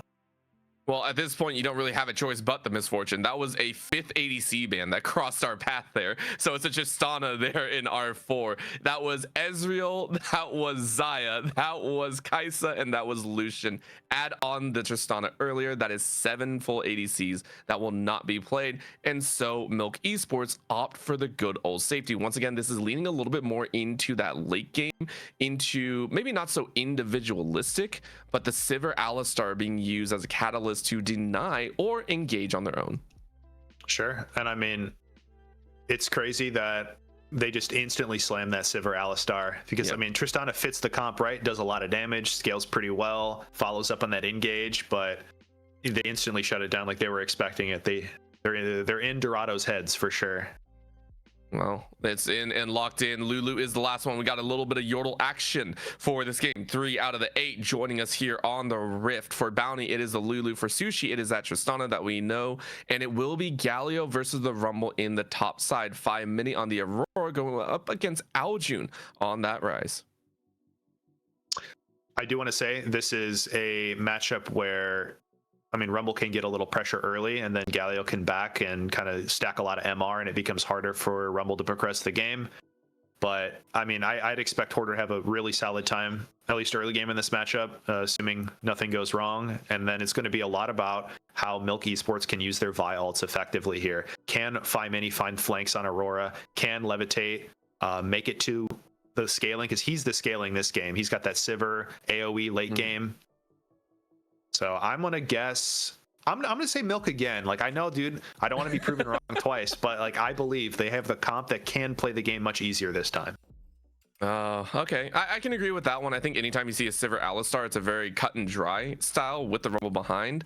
I'm actually going to lean into Dorado Gaming White though. I think you hyped me up enough on the rise coming in with the pumped up mana damage combining with his own passive. I think it's going to be enough. And I think K with Dardoch in there, they had amazing synergy potential come that mid to late. I'm going to go Dorado Gaming White this time. I'm not going to side with you on the Milk Esports. So 1-1 on the desk. But what do our casters think? Because I know the casters get to see all the action live. We'll go ahead and toss it back to Gordo and Jack on the desk. Thank you very much, Orbital and Bach, for holding it down through the draft. We are back onto Summoner's Rift for game number 2. Milk Esports back on the blue side, Dorado White back on the red. 2 new drafts, 2 new comps, and another chance to try to equalize the series. And Aojun, I'm taking your lunch away, brother. You got to get off streamer mode, man. You're making this tough for all of us. Yeah, we should. If they win, well, they're gonna get prize money regardless. We should have some sort of like $2 penalty. Put the pink slips on in his locker. We're gonna start meeting for next season soon. I'm unironically going to start putting in streamer mode penalties, dog. I can't deal with it anymore. Well, while we didn't see that adaptation from game 1 to game 2, we have seen an adaptation in the top side. K, not on as an aggressive champion, is going for the teleport, so we'll see that massive 30% HP shield once that quest completes. Hoarder sticking with the teleport, understanding that in this matchup, gonna need a little bit of extra oomph to get through the innate magic resist shield that Galio brings. And I want to, before we move off of team comms entirely, I love this Lulu pick. I know obviously the Sivir Alistar response into Tristana is so good at shutting that down, but Bach pointed out extremely well, it's almost like the guy's a professional coach, that this team comp had very little damage, and Lulu is going to do such a good job at keeping them alive and keeping these fights going on, getting them through some of these sketchy earlier fights. And they could have easily just gone melee v melee support matchup, but I like them sticking with the Enchanter route. And Manui last game on the Enchanter, it worked pretty well. The Nami certainly wasn't the problem. So I think they realized that that's a good adaptation to have. 5 mini on this Aurora, certainly very dangerous, especially in the matchup up against the Rise. He's super experienced on this pick in particular.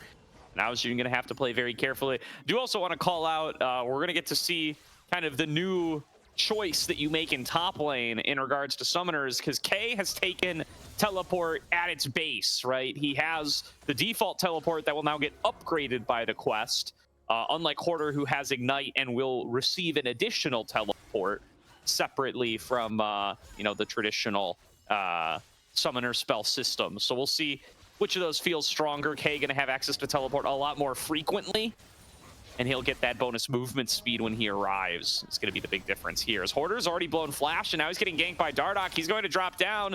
And it's 2 games in a row, Hoarder, with no flash, or no teleport, rather. You get taken down nice and early, and you're gonna feel the punishment. Another wave going to crash and be lost to this Rumble. And that first blood actually gives bonus gold again, just like the turrets, and that means that Dardoch has an extra 100 gold in his pocket. Jarvan with early gold is a scary, scary champ to play against. This champ can blow up anyone in the river if they are caught slipping, trying to move between lanes, trying to get into the enemy jungle, and with all of the extra vision available to both of these teams, back in Caulfield's Warhammer Ruby Crystal on the first back, you also can consider the fact that, huge burst onto Aojun. You could also consider the fact that he doesn't need to clear as many camps to get that quest unlocked, so can focus a little bit more on ganking, on finding picks and going for objectives. So Dardoch, the most experienced player on the Rift by far, has consistently been able to turn that experience into winning opportunities. Yeah, he's just bullying his most recent top laner up here, but it looks like his top laner's ready to strike back. K taken so low, but Hoarder will not be able to finish the job. K hanging around here, he might be done for if he's not very, very careful. He has no flash, and without that Justice Punch, he is less mobile than Hoarder with that shield, but doing a good job dancing away from some harpoons. Still doesn't feel like a recall is 100% required, and does know that he has Dardock up on this side of the map. So perhaps hoping that he will get a little bit of an additional backup, and that does appear to be exactly what's happening. Still a ward thrown down nice and early by Hoarder. We'll let him detect his former jungler and try to keep him at bay. Does look like he'll be able to hold on to his life for now, but this is a little bit of a cat and mouse game up on this side of the map. Dardock doing his best to hug the bottom wall and stay out of vision, but it's just not working. Okay, showing that whether he's playing the Rumble or not playing the Rumble, he understands this champion extremely well, knows the flame spitter distance, knows the harpoon cooldowns, knows when he has 1 or when he has 2 in the chamber. Is Dardock making a move onto Aurora, but bot lane is in tow. Gonna have a 3-on-3 for the Dragon. Manui going to look to try to punt in Aojun, who will flash away from the headbutt. Manui taking a lot of damage for those efforts. Is going to have to blow the summoner heal. K getting torched by Hoarder in the top lane, as Hoarder will be able to finish off the solo kill. Kisno going to be forced to flash over the wall to avoid the damage from Sushi and Bounty. That Lulu, even without the Kog'Maw, gives a lot of early game combat power. So we'll have to get that jungler on out of there. Dragon was secured by Milk. Kisno's got that one to his name, but did have to flee the scene. Yeah, it was a huge winning moment for Milk Esports, grabbing the Dragon as well as the kill on the top side, giving Hoarder a bit of priority back in this matchup. Also has access to those special tonics, trying to get Rise to walk through that equalizer to kill him. Not gonna have to though, just gets taken down in the alcove. It's a good equalization. Looks like they are going to recall and go back to normal lanes. Aojun doesn't have access to that teleport just yet. Does have the tier stacking up. Definitely, and now another trade taken to the bottom lane, and another one that Manui and Levitate are going to kind of end up regretting here. Even though the knockup connects from the Alistar, I mean, Sivir's a little bit low on mana, and really only kind of has that the Q to dish out the damage this early into the game. Bounty and Sushi take full advantage of that early game combat power that they bring to the table with this lane, and Levitate and Manui are going to feel it here. Levitate been one of the most consistent performers for this Milk Esports team, not just this ACL, but in the prior ACL as well, where they walked away champions. Guy's trying to make himself the ACL GOAT here. A win would make him a 3-time ACL champion, the first ever to do it.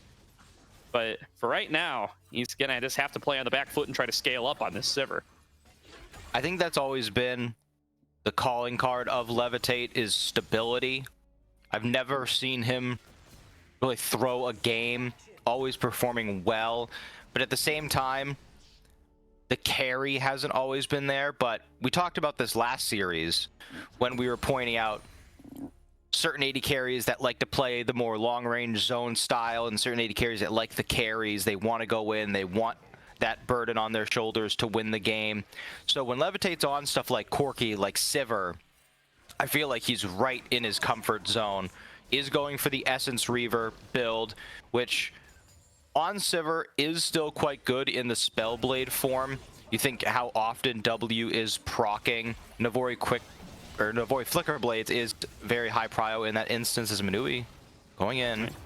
Manui and 5 Mini on a little bit of different pages here, not quite anticipating the full force of Dorado White, and Dardock getting a lot done now, going to jump in with the Cataclysm, locks down Kisno, and the machine gun damage of Aojun will be enough to finish off the kill. Dardock gets on the board for a second time this game, and Dorado White push their lead further, once again hosing a play that was set up by Milk. And you see what I was talking about when I brought up Lulu being so good in these fights when damage is low, able to polymorph and hold down, knock up Kisno in that pit for so long, keeping everyone in place so that Jarvan and Rise can have the time necessary to do the damage. They pick up one Void Grub and get out is going to be a strategy I think we see increasingly in this patch, or in this season, because those grubs did get a lot tankier. So last season, I advocated for it just because you could so quickly, even when down, grab one grub and get out because they were so squishy. But now, teams that are ahead are going to probably opt to grab one and get out just because it would take too long to take the whole group of them. Just grab the one, prevent the full 3 and the mites from being spawned. There's no more feats, so you don't have to worry about the objective killing going to the other team. You can just grab your grub and get out, as we're seeing builds start to materialize across the map. Sundered Sky for Dardoch completed, first completed item on the map. We have Collector being worked on for Sushi in this bottom lane. Feels like with all these new AD carry items, Yuntals may fall by the wayside. I still think it's a good item, but again, I'm not in this game, so I'm going to leave the judgment to these guys. I want to see how they're going to be able to parlay this advantage into the later stages here, because you do still have Levitate. It's a bit of a ticking time bomb. Have a lot of range on the side of Sushi, but a lot of tools to lock him down as well. Vi Rumble really been prized for a long time for its ability to kind of section off these single carries in the later game, and Sivir going to be so strong at being able to rip through these front to back team fights. Kisno showing up to the top side, going to start to lock down on towards K. He's going to be able to flash back over, gets the double taunt, comes back in for the punch. Hoarder going to drop. It's a 1-for-1, but Kisno will not end up taking the aggro, and so it will stay as just a 1-for-1. That's still great though for K, because Hoarder not there for a lot of those minions getting killed. Aojun is here to pick up the wave, so they aren't going to lose out on too much. If 5 Mini could even get caught, has to expend the ultimate to get out and teleport use. That is the that is the unsealed spellbook teleport, so Manui can just sprint out of there, go back to his traditional heal that he brought with him. And now K using their, is that the empowered recall? I don't know. Nope, not the empowered. I got baited by the Galio passive shield. He did go for Kanik Rooker first, which does make some sense because you're facing a high burst AP carry in Aurora, so you can go for that over the Howling Radiance or Hallowed Radiance. We also see for the first time Luden's Echo is back. Yeah, I mean, dude, I'm not going to go on a whole rant here, but it's crazy that they just keep changing this item back and forth without changing what it does. Like, just pick a name and pick an art. I don't know what this does other than confuse people. That said, Hoarder and K going at it once again here and exchanging some blows. Hoarder going to get taken further back away, but just turn on the afterburners and chase forward onto K to end up way positive in this trade. And he's not slowing down though. K going to dive back in, procs the phase rush, and both parties find themselves at about 300 HP. I think Galio is such a disgusting. Oh, quest complete. There's the, I've never seen the animation before.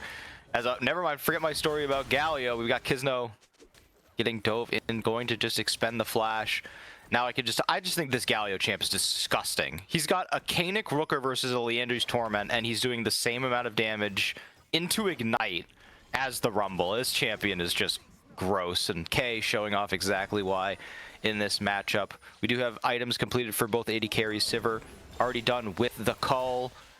Vandal Pipes done for Manui, means that Sivir is going to get a good amount of extra attack speed in these fights. And I like the UI there. You can actually see the range that that support item gives in these fights. We are going to come up on 2 minutes for Rift Herald. That praise for a spectator client UI that I heard just now. I can't believe it with my own ears as well, but Milk find themselves up about 1K. This is, I think, the first lead they've had in the series, at least the first lead they've had in a long while. See if they're going to be able to stay true to it. They do find themselves largely just ahead in CS, and then those turret plates they've been able to pick up for themselves. Really got to try to min-max where you can get that crystalline overgrowth procced, and so far they have a lead in basically every lane. I think K just about equalized on the top side. Let's see if you can sneak on in there, get an auto attack, take down usually about 1 plate. If it's been a while since you've touched it, it can be super valuable, and it really kind of changes the calculus as to how you calculate who's getting plate gold and where and how long it's going to take and how valuable these turrets are. So there's going to be another gank coming into the bottom side. Kisno just going to pop the cease and desist nice and early onto Aoju, but once again, Dardoch is inside of Kisno's head. It will show up to the play just in time. Does use Cataclysm on a Vault Breaker charging Vi though, so a little bit of a whoopsie as Manui's getting torn through. You've got to proc that ultimate. Sushi, he was practicing the Tristana earlier in the day on stream as we have a die bot. Yeah, a nice double ultimate there out of 5 mini. They're going to look to get onto Aoju, and they know that he's already flashed, and he will drop on down. Meanwhile, Hoarder all in up against K in the overheat, misses one harpoon. Doesn't matter. Hoarder gonna walk away with a solo kill regardless as he pushes a bigger lead in the top side and is about to cash out with some more plates. Could very easily get this entire turret at the moment. Flash, jump interrupt. What an interrupt from Manui, able to stop Sushi in his tracks and get that flash out. But now still going to be able to stay alive. Dardock nearly dropping down to 5 mini on the bottom side. And Milk Esports, they're pushing leads across the board. There's nobody on Dorado that can do anything about any three of these 3 pushes. 5 mini, if he hadn't pulled the Q right away, maybe could have gotten that kill as well. But they do get so much across the map. First turret in their pocket. A kill. Now Rift Herald going to come through. Aojun sticks around on the bot side, feigned like he had backed to base, but stuck around, is going to be able to push this wave out. As the Rod of Age is done, going to start stacking that up. I'm not sure what the build path is going to be for Ryze once this tier gets almost fully stacked. Obviously, could just get the Seraph's Embrace started, or could go for the item that was mentioned earlier on the desk, the Actualizer. Gives you essentially the overload augment if you played Arena or ARAM Mania or Mayhem. As we do see Hextech Drake going over, Rift Herald procced on the mid lane. It's going to give a lot of gold with all the crystalline on there. Certainly will. Of course, Manui now popping the Summoner Ghost off the spell book, looking to bully onto Aojun again. The stun going to interrupt Realm Warp, and there's nowhere for Aojun to go. He's just trying to clear out the waves and make sure that this push isn't going to be too damaging. Of course, Manui gets the kill, and 5 mini going to have to wait for another wave to keep the push going, but 30 seconds, no Aojun for Dorado White. And you saw in that fight that Ryze's Quest just procced 16, almost 17 minutes into the game because of how long they've been bottom lane picking up waves. You see the repercussions of not staying in your lane in this new season as Bounty's trying to prevent that stun as long as possible, but they are all the way in this jungle. Dangerous stuff there. I think Milk just didn't have perfect information about where everybody was, but certainly with Levitate coming in on the flank, was a dangerous position to be in for Dorado White there, and the amount of damage that he brings to the table. Should be able to get himself on towards an item here soon as we've frozen. Interesting. I believe this is probably a pause that we're just not seeing, unfortunately. All right, well, OBS didn't crash. That was my concern for a minute, is that it was not the league client and was in fact OBS, but we're still live. So yep, hi everybody. Good to see you all. I'm excited to see what Levitate gets on their next back. They've been sitting on that, and I'm just blanking on the name of the item, the BF sword. That's why I couldn't think of the name. It's an acronym. The BF sword and Cloak of Agility have been sitting on that for quite some time now. So I wonder if they're going to be able to get the full IE, if they're going to try and stop off, get some boots, where they move that to. We're along. This is a interesting moment to pause. We've got no objectives up. Turrets are down. Yeah, but we're investigating. We're figuring it out. I think it's old classic League of Legends spectator client stuff. So hopefully we'll be able to get everything sorted out here before too long. But in the meantime, I mean, a much closer game number 2. And very excited to see if they're going to be able to get this series tied on up, because there is still a faint advantage over the Milk side at this point. Yeah, and when this game continues, I feel like the main difference between this one and last is the scaling feels a lot more even. Last game, you had Azir and Smolder going up against like Corki was your only hope at maybe scaling into the late game once that crit gets built up. But now it's Ryze versus Sivir, able to equalize that out. We've been talking about Levitate as that consistent player, and when they have all these items built up on the Sivir, going to be very difficult. This is one of the champs that I have seen rated on Twitter by some pro players as like hot fix OP. Like this is a champ that they feel is very strong. So I want to see how that works towards the late game.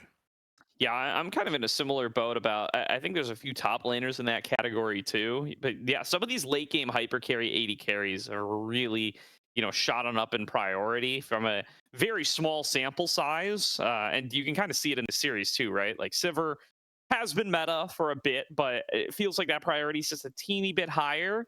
And, the likes of this Smolder in game number 1 as well, very much in that category. Yeah, you still get to see some quirky. I mean, this Tristana is kind of a new pick too, and it's also in that category of like something that can be really, really powerful later game, and perhaps more meaningful than the presence of these picks is the absence of stuff like the Misfortune, stuff like the Jhin, stuff like the Varus. That's kind of been like really core to the meta, across stuff like Demacia and Kespa Cups. All right, we're back in here, and I do believe this is the client we were using for replays, so I think we may be crashed on one end, but we are starting off another fight here. Is Mini going to have to bail himself out? It's going to be Manui left out to dry and taken down. Goes in a bit early there. They try to find a fight, but as you've been mentioning, it's just Dorado in their heads knows when to counter-engage Collapse Kisno. I don't know what you're doing there, pal. Uh-oh. Another freeze. We're 0 for 2 on clients. 0 for 2 for clients. All right, we got to get back over to the first client now. This isn't an actual replay, as the spectator client doing spectator client things. Welcome back, everybody. Now we're on the regular client again. We've lost a little bit more time, but we're in the video game, dare I say. Just sort of time traveling. It's like that. I just wrote a short story. I did it so long. They don't tell you how long it is. We're jumping forward in time, and now it's 5-5 still. It's a 3K gold lead for Milk Esports. Dragons are still as they were, and we're returned to some farming. Dardock, I like this. Never mind. I don't like this build. Spear Ocean's interesting here. Aojun is caught again. Ooh, yeah, nice he's flash, going to have to try to dodge on away. Will be able to get away with the flash. And now going to be a siege in the mid lane beginning for the likes of Sushi here. At least is able to break away some of his crystalline overgrowth, get himself another turret plate's worth of gold. You called out earlier how far behind Aojun has been set, and it's really noticeable both in how late he finished his quests, also the fact that he hasn't finished off his Archangels yet, and is only 5 stacks into the Rod of Ages. Usually you're hoping to finish that out around 21, 22 minutes, and it's going to be a bit delayed. Yeah, and like we were talking about earlier, who knows how long it's going to take him to get to the items that they may want to go. At this point, it may not be worth prioritizing that actualizer for the extra damage based off mana. Just have to get to that Seraph's Embrace for the shield, the extra survivability. We do see K working towards some damage items that could help them in the long run. And in that last fight bottom lane where Manui was caught, we did see that this comp still has a lot of strength in the team fights. They have a distinct CC advantage with the Galio plus Jarvan plus Lulu combination. But with the short range on their top 3 champs on the map, Sivir is going to do quite well later into these fights. Shadow Flame complete on Defy Mini is quite scary if you are a Dorado gaming fan. That is going to be a ton of damage that comes through on whichever target Defy Mini is able to find. Baron spawned because it is 20 minutes at least into the game as Rise getting into this mid. They want to find another pick on Manui. Rolling up, doesn't have access to the equalizer, used it on the top side minion wave, and Manui getting melted down by Sushi's damage anyway. A flash from Dardock as he looked to find that Cataclysm, couldn't quite close the gap enough to do it, but it is still a numbers advantage for Dorado as they look to get themselves onto Soul Point. But Milk don't look like they want to give it up despite all of the tools that they've already sacrificed. Levitate coming in on the side, starting to throw through the boomerang blades, but needs to be cautious about Dardock's engage. The dragon will be smited for Dorado, and Milk just don't get to do anything in trade. It felt like Milk were extremely discombobulated there. They didn't know if they were fighting, what their targets were, as Aojun sticking around a little bit too long, and he is going to get exploded by the jungle mid duo, and Kizno landing everything there, but in these team fights has consistently misshot that Vault Breaker, not able to consistently land that knock-up onto targets. Could spell the difference later in this game, but for now, the cost is only the Dragon. They equalize the kills. They are still up 3k gold as Dardock's gonna have to flag and drag over this back wall. He's already flagged. He's not going to be able to. All right, he does get back over. Spear Shojin, a hell of a drug, lets him get that cooldown reduction that he needs to flag and drag back away in time. There was a little interaction in that last play that I really wonder how it's going to change how people play in 2026, if I may go on a tangent. Hoarder threw down Equalizer to try to clear out the wave and stop K from pushing in the top side. And K just like walks forward, doesn't care that the entire wave has been killed, takes one turret shot, auto attacks the turret once, procs the Crystalline Overgrowth, and gets like a plate and a half. And then Hoarder rolls down and doesn't have ultimate for the fight. Like, I wonder if doing stuff like that, you know, Rumble ulti to clear wave or whatever, just doesn't even matter if your opponent is still going to go and chunk your turret for half anyway. Yeah, from the scrims I've watched from across the world, it does seem like crystalline procs being built up, it's almost being treated like it's its own objective. Like, hey, we've got to find a way to get an auto on the top turret because the crystalline's built up and we're going to get a ton of gold if we hit it. So they'll move around the map, change their vision around it. So I think you're 100% correct. It's not as useful in terms of keeping the wave unpushed or keeping your turret alive. It's just about trying to maintain that gold and experience, as with the extra damage item now in Galio's pocket, as well as that Kanik Rookie, you're seeing this matchup now go back in Galio's favor once again. Teleport is coming through from Manui. That is the unsealed spellbook that will force off Dorado Gaming. No Dragon for another 2.5 minutes. Baron, the only active objective on the map. Our poor Otacon is gone, no longer to be seen, as mid-turret going to take a ton of damage. Yeah, Tristana already took down turrets like they were made of paper, and now they really basically are made of paper. So you're really going to see Tristana just shove down these turrets in no time at all. I'm a little surprised that we saw Ryze TP up the top there, because again, K is the one with the enhanced TP and the lower cooldown, but they do decide that they want to send Fi Mini up there to at least hoover up as much gold as he can. He is still a little bit behind the pace, but he is about to finish off his Rod of Ages. In fact, he just did. That ticks him on over to level 15, probably a decent chunk of the way into level 16 as well, and towards level 16. Baron is up and available, has been for a while. Neither team willing to pull that trigger quite yet. But it's going to be a tough choice for Milk soon, because in about 90 seconds, Dragon is going to be up and Dorado White is going to be threatening Soul. It's also going to be tough considering their Baron damage. They need all members there, essentially. Levitate and Horde are going to be doing a majority of it. Whereas for Dorado, Ryze and Tristana are going to be able to clear it so quickly with only one frontline member. They can disguise it much better. They can push on the other side of the map with double TPs. Manui using the unsealed spellbook one means they're not going to have that available, as looks like they're trying to pincer in this mid lane with Hoarder coming from the bot side. But the numbers advantage still for Dorado. Yeah, going to be a nice equalizer. Lands across 3. Bouncing boomerangs coming through as well. Manui going to get the charge onto Sushi. Sushi falls down to the burn damage of Hoarder. And Milk somehow find a winning fight, even with Dorado expending everything they have to disengage. They just keep forcing more and more forwards, and I thought that they were all out once the rocket jump got used, but Sushi just kind of walks back forward, disrespects the amount of damage that can come out of Milk Esports, and goes down. That means Baron for Dorado Gaming, or maybe I spoke too soon. Blast Cone could get him in. Over the wall, Dardock looking for the steal, can't find it. Kizno will secure, but K shows up to arrive and help out some of that damage output. Going to be able to finish off Hoarder first and foremost. Down goes Levitate to join up with them. Kizno doing his best to get away and hold on to this buff for a couple of members. They will be able to do so, but guess what's waiting for him on the other side of the map, Jack? Dragon now spawning, no Hoarder for 30 seconds, no Levitate for the same amount of time. Soul is not something you want to be trading like this. They are going to do the classic. If you can't win the game, if you can't get the objective, go kill K on the other side of the map. That seems to be the Milk Esports motto for this game. Manui has Smite. Looking for it, cannot secure it. Dorado White, rockin' Hextech Soul. But they do lose another inner turret for their efforts. Milk has had the gold lead the entire game, but a massive permanent buff is secured for Dorado.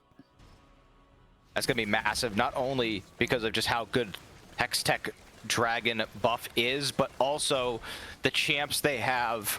This Tristana's range going to be so difficult to deal with. Also is going to now deal extra damage. If Lulu hits a long-range Glitter Lance, that is going to slow for so much with the Hextech Soul activated. Bounty playing so well. That last team fight, flashing into the pit to secure the further kill and keep going as, let's see, how close does he get? I do believe that the Unsealed Cellbook Smite is a little bit less damage, 27. That's why your Manui has played almost every role in the game, but jungle is not one of them.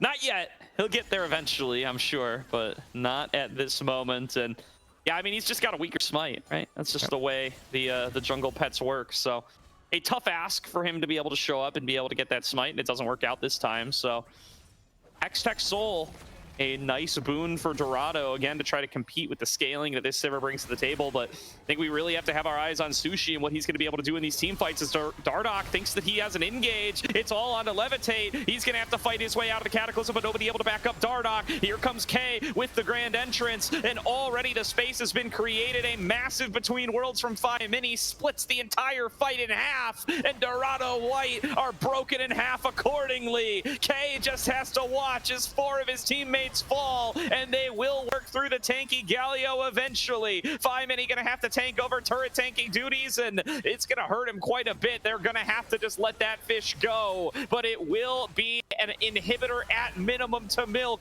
and they can push for more 20-second death timers on Sushi and Bounty.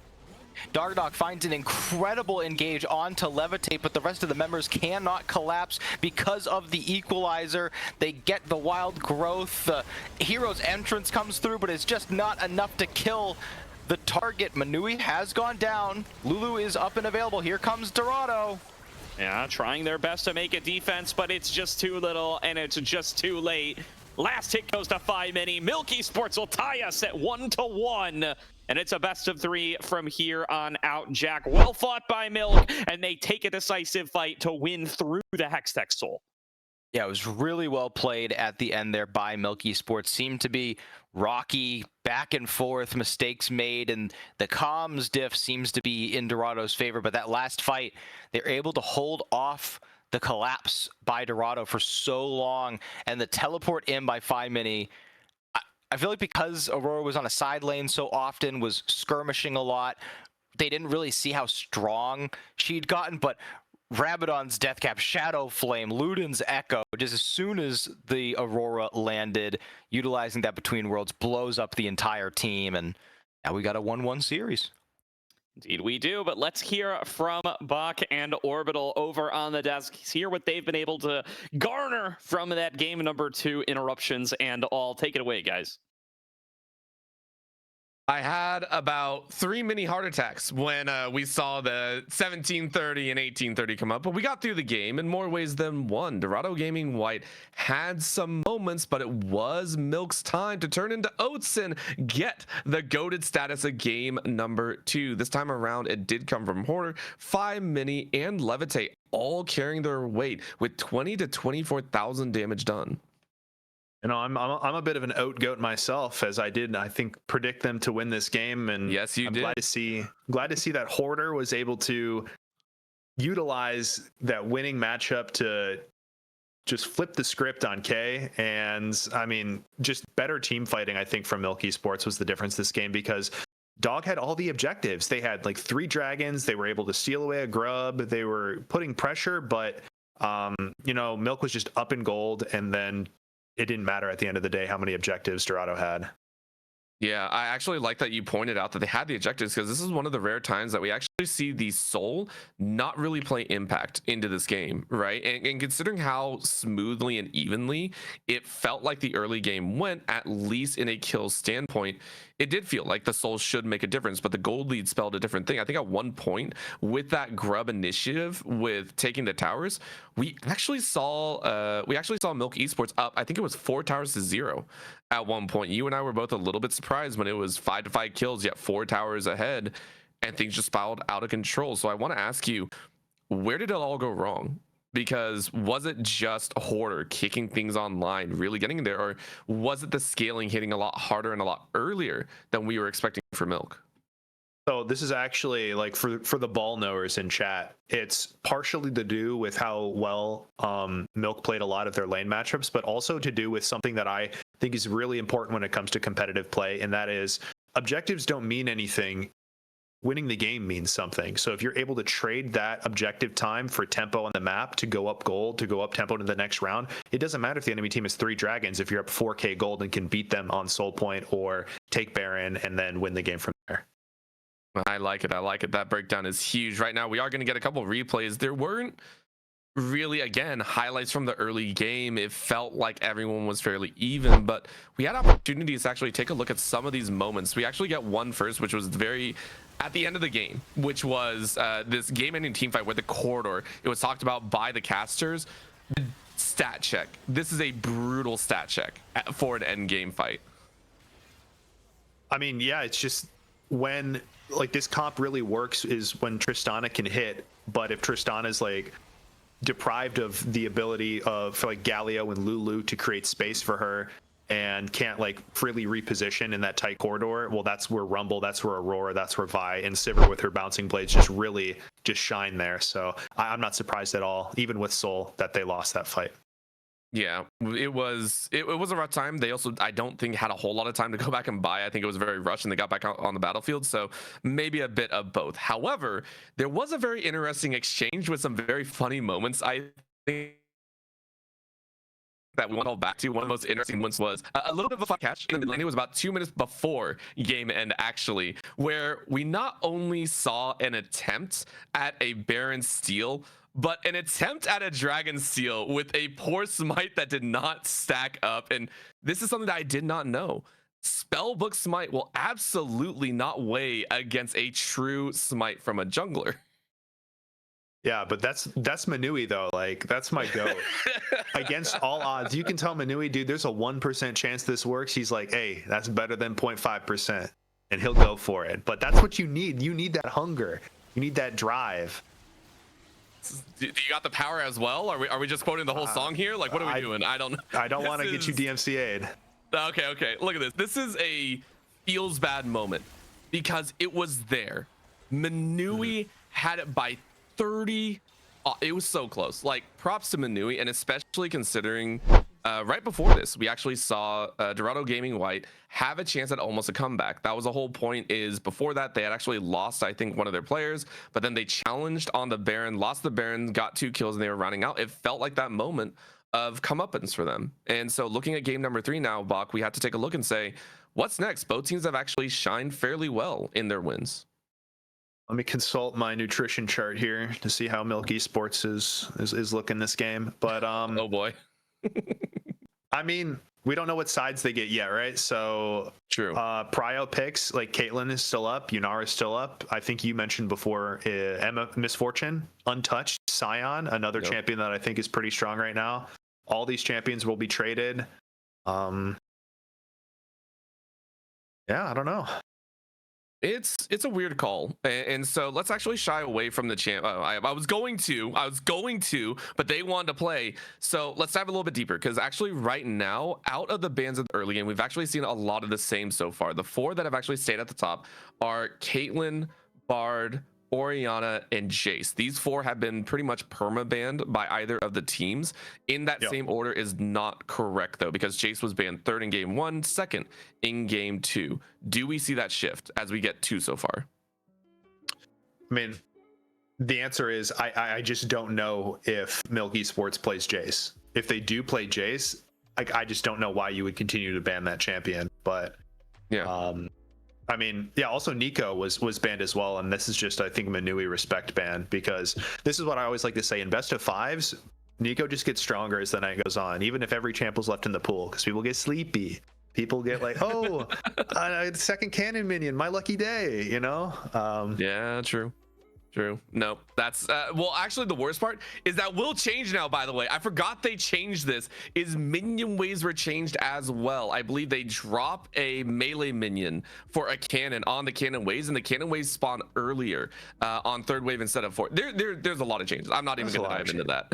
Irelia ban though. Scion be one? Because Scion is open. And they go for it. As you said, if they can't play Jace, ban it. But they can play Scion for Hoarder, who did hold up even though they got dove for first blood in game 2. I mean, this is great. Will we see I mean, what do you got here? It's like Mordekaiser, maybe a set counter pick out of K into the Scion? I don't know if K plays Gwen. I don't think so.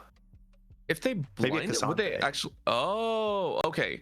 Instead of going for the Scaler or the Cassante, as you said, they go for a lifesteal. They're bringing out the Aatrox in the top side, so it's immediate call, which actually changes things up. We don't know if that's Aatrox jungle or Aatrox top. I believe Aatrox jungle was nerfed, but I'm not giving you the benefit of that. Listen, you're a psychic one too many times. I'm not giving you the benefit of Aatrox jungle. I'm calling that for the first time, Dorado Gaming White actually matched the top lane pick immediately, and that's going to be an Aatrox top lane. They also grab an ADC early, considering there were 7 ADCs lost last time. Really hard definition for Dorado Gaming White, saying we need that ADC in the bot lane.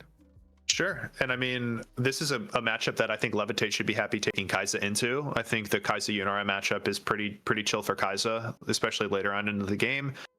The real question is, what do you pair with the Kai'Sa? Because if you go engaged and then Yunara goes like a Braum, it's really hard, and you're not very happy. But they went Hui instead, so what do I know? The mid lane Hui blind as well. I feel like normally you would. Oh, okay.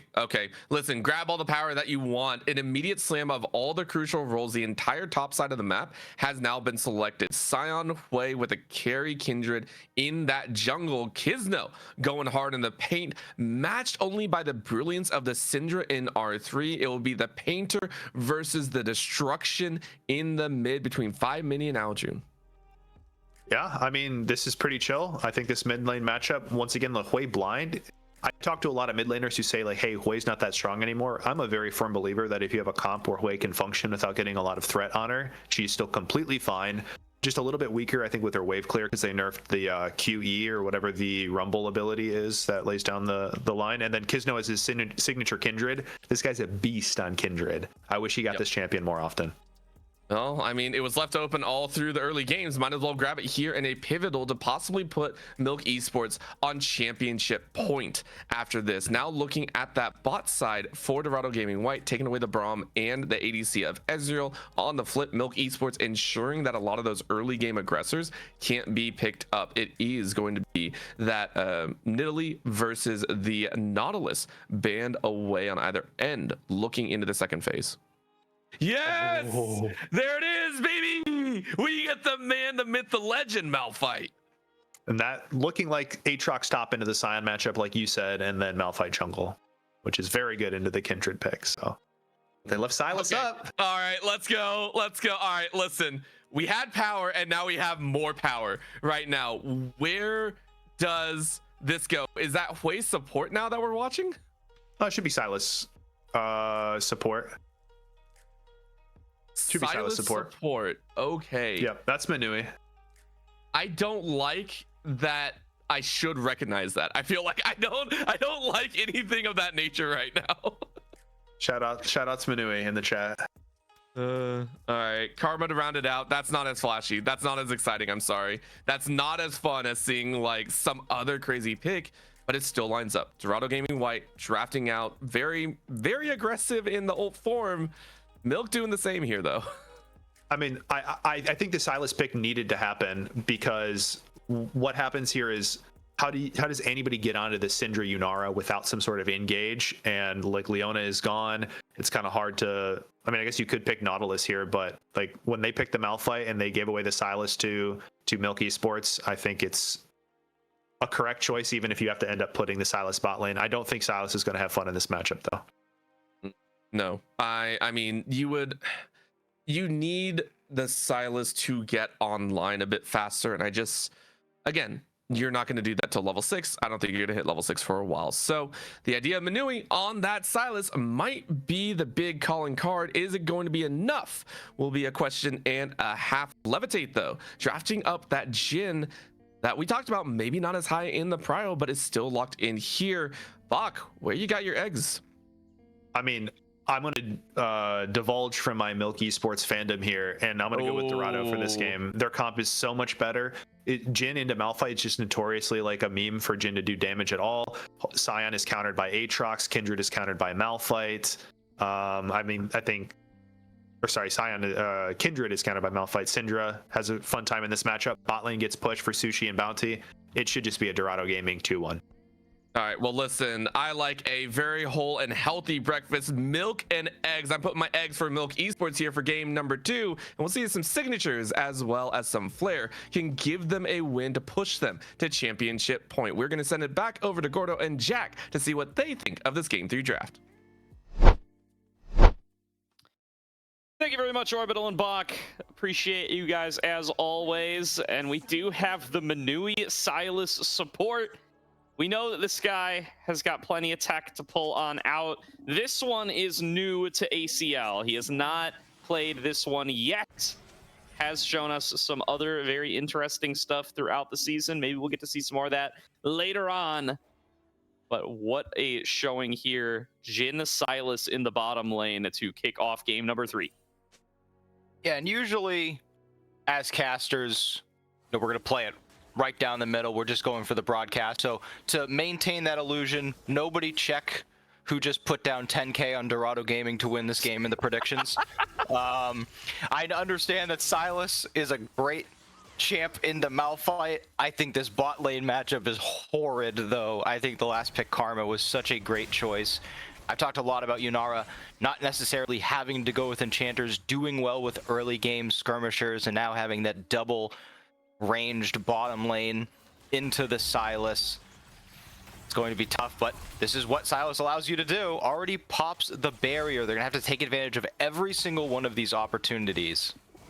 Absolutely. And you know what you need to know, Jack, is this is Kisno Kindred. I think you may live to regret that prediction, because it's not only about the Sylas, it's also about a pick that Kisno has historically had to have perma banned against him. This guy's the best Kindred on the server, and I'm very excited to get to see him busted on out in a brand new season. If anybody is going to be able to, on the spot, adapt to the changes and make a pick like this work, it is going to be Kisno. I'm very excited to see how he's going to be able to perform in this game. As K is going to be forced to flash nice and early against Hoarder's level 3 Scion, and he's going to keep that trade going. Hoarder, once again, opting into the Ignite, even on full tanks, and K opting on the teleport, even on the Aatrox. Nice interrupt from K, might be able to win him out the trade. First blood goes to K as he interrupts a decimating smash with a crucial Darkened Blade. The change in K's performance from the beginning of the week to now is incredible. Hoarder using that flash but doesn't fully close the gap, meaning that K can hit every one of those sweet spots. That last auto attack, having the Deathbringer stance, giving so much extra healing and damage, as Manui doesn't get the smite onto that, doesn't have access to it yet. His bounty's going crazy low right now. Levitate getting a big chunk onto him as well, but he's going to finish off his mana bar, crash this wave, and get the recall done, so I don't think he's too worried at all. He's built himself up quite the lead up against Sushi. Sushi will be able to clean up as much of that wave as he can, but looking like he's going to be down about 10 CS, about a wave and a half when all is said and done for that successful laning effort from Manui and Levitate. So far, the Sylas support not suffering a deficit in the earlier stages, and it feels like he's just going to have a better and better time as those minutes tick on away. But then, of course, when he gets that level 6 and starts to steal Malphite ultimates, that'll certainly be of plenty high value. Well, trades going K's way up on the top side thanks to that first blood he was able to pick up, rocking a pickaxe now in the early lane. But notably, Kizno did not get the mark on that top scuttle crab. Dardoch was able to pick that up, meaning we will have to wait for our first mark to come through. We'll go on to the other scuttle crab, so not too terrible as Hoarder. Another horrid trade. No flash available means K is not going to be able to pick up the kill. It's Maneuvi going deep again. Good exchange of blows there on that top side, going to be able to push Hoarder back. It looks like he just took another one on the little side view there. Meanwhile, Manui looking for a fight on the bottom side, looks for the abduct, doesn't connect it. Sushi trading back nicely. Levitate has the barrier, but it's getting worked through by Bounty and Sushi. Sushi just stepping up right into the deadly flourish to finish off the kill. Manui going to be able to take out Sushi. K going to be able to take out Hoarder. And now Manui and Bounty in some full mage supportal combat. Neither of them going to fall down in that exchange, but more kills for Dorado than not across the board. Kizno going to try to remedy that as he flashes in and gets a flash out of Aojun. I going all the way back to the beginning of that, I'm not even sure what killed Levitate. I think it may have been like a lingering minion auto through the air. I thought he was going to be able to just get out of there as Dardoch walking in trying to affect this bottom lane. Does not have access to that unstoppable force just yet. Now as we reset back onto the map, it is a 1k gold lead for Dorado after all of that early action. And we are fine. Everything's okay. We all collectively held our breath, and it made it work as Levitate trying to finish that kill off onto Bounty, but they're able to just barely skirt away. Absolutely. Everybody calm down. We are still able to view the game, and we even have replays here as well. Here's that bot lane exchange from earlier on. And Manui, I mean, making good use of this Silas in these trades with the early game burst that the Jhin brings to the table. But Sushi knows he has the damage. He's willing to just walk into this deadly flourish. He doesn't care because it's going to give him the auto attack that finishes off the kill. So close, and Sushi held on to barrier that whole time. Had it available, knew he didn't need to use it. Extreme confidence coming out of this kid. Next up in NA, I believe, within the next year or two. Now we see top lane fighting again, and I mean, I know I just mentioned a couple minutes ago, but as the two people who just cast their last series, K has been a completely different version in this series compared to last, and they're giving him the chance to facilitate that as he's gonna get almost get another solo kill. Well, Hoarder's going to try to make it a kill for his side, and Hoarder will do it! Executes him, gets just enough shield left to detonate the Soul Furnace, and he will solo kill K right back. Hoarder on the Scion that has quickly become a signature pick of his across 2025. Coming up with another solo bolo up against K. Yeah, that's my bad. That's one's on me. Cop Denny, I'm sorry. I was talking up too much. And Hoarder, you know, it's funny, beginning of this year, the first games I saw them playing as bot lane will grab this first turret plate. I remember Hoarder mainly at the beginning of the year for stuff like Olaf, where he was just running down enemy top laners, playing so aggressive, and it feels like over the course of the year has really expanded their portfolio of play styles, able to do so much more, play for the team, and still find ways to win in the laning phase. Now with that Bramble Vest and Chain Vest in inventory, hoping to do a lot better up here. That Crystalline has built up quite a lot, enough to potentially take that entire plate with it after a single auto attack. And Void Grove's now on the map. Dragon has not been touched by either team. Bot lane prio has been in Dorado's favor pretty much the entire game. So it's just going to be about, does Dardoch want to create an environment where Kizno can get a fight off? And looks like right now the answer is no. Wants to get a recall off, maybe prioritize whatever objective Kizno is not going for. Yeah, that does seem to be the prio here. It did look like Manui was able to snag himself an he just got it. unstoppable force. Yeah, he did get it. Took a long time to arrive because Dardoch finished the recall, and it is a projectile.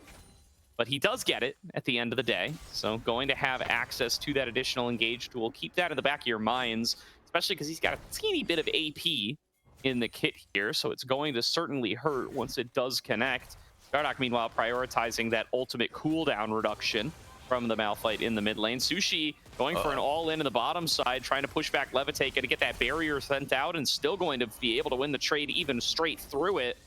Barrier comes out from both sides in that exchange, actually, and it will be Levitate who's going to have to back away for the time being. Turn call did come out as well, but that Arc of Ruin, the laser version, threatened a lot of damage. Dardoch, I want to point out, going for that Zeke's, because of just how cheap support items still are and how much extra econ you get in the jungle, grabbing that first item. Minui pulling the trigger onto Aojun, and it'll guarantee a follow-up spiraling despair from Phi Mini, and the kill going over to Milk. Now the lockdown on a bounty, gonna get them a second. Kisno finishes off that kill, and Milk quickly claim themselves two to take the kill lead, and still to see if they can get themselves out of these grubs. Incredible decision making there. They pull the trigger immediately onto Aojun, get the numbers advantage to at least secure them the objective, but then recognizing that there is more to get in that fight will result in an extra kill, but that does mean that no one is getting these Void Grubs.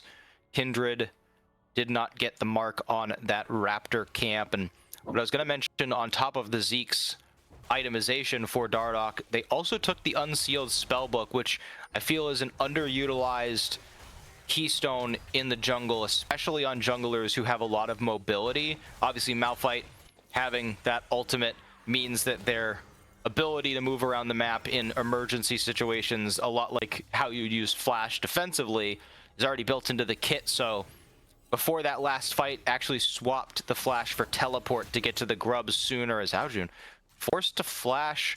I'm not sure if that turret. I'm not sure if that abduct would have hit. And also, yeah, someone just auto-attacked the turret one time for an entire plate's worth of gold. But it's only first time playing on the new patch in a professional environment for some of these guys, so I'll give Levitate a pass there. He's holding fourth shot because he wants to use it on a champion, but oh man, I mean, that's like 150 gold just immediately if you push the button. That's okay for now.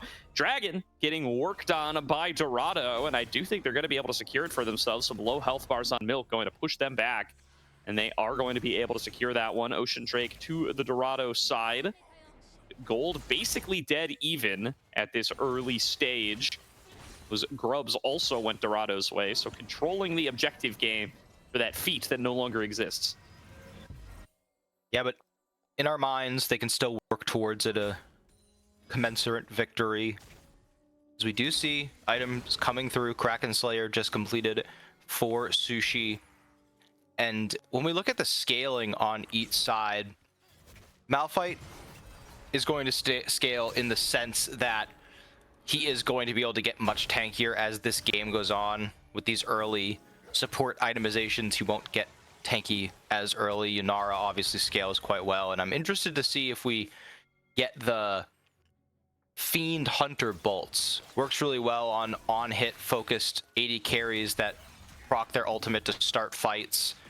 Essentially, once experimental Hexplate got buffed and gave extra attack speed on ulti press, and then AD carries started building it, I think Riot got the message that AD carries are interested in a attack speed buff item on ulti.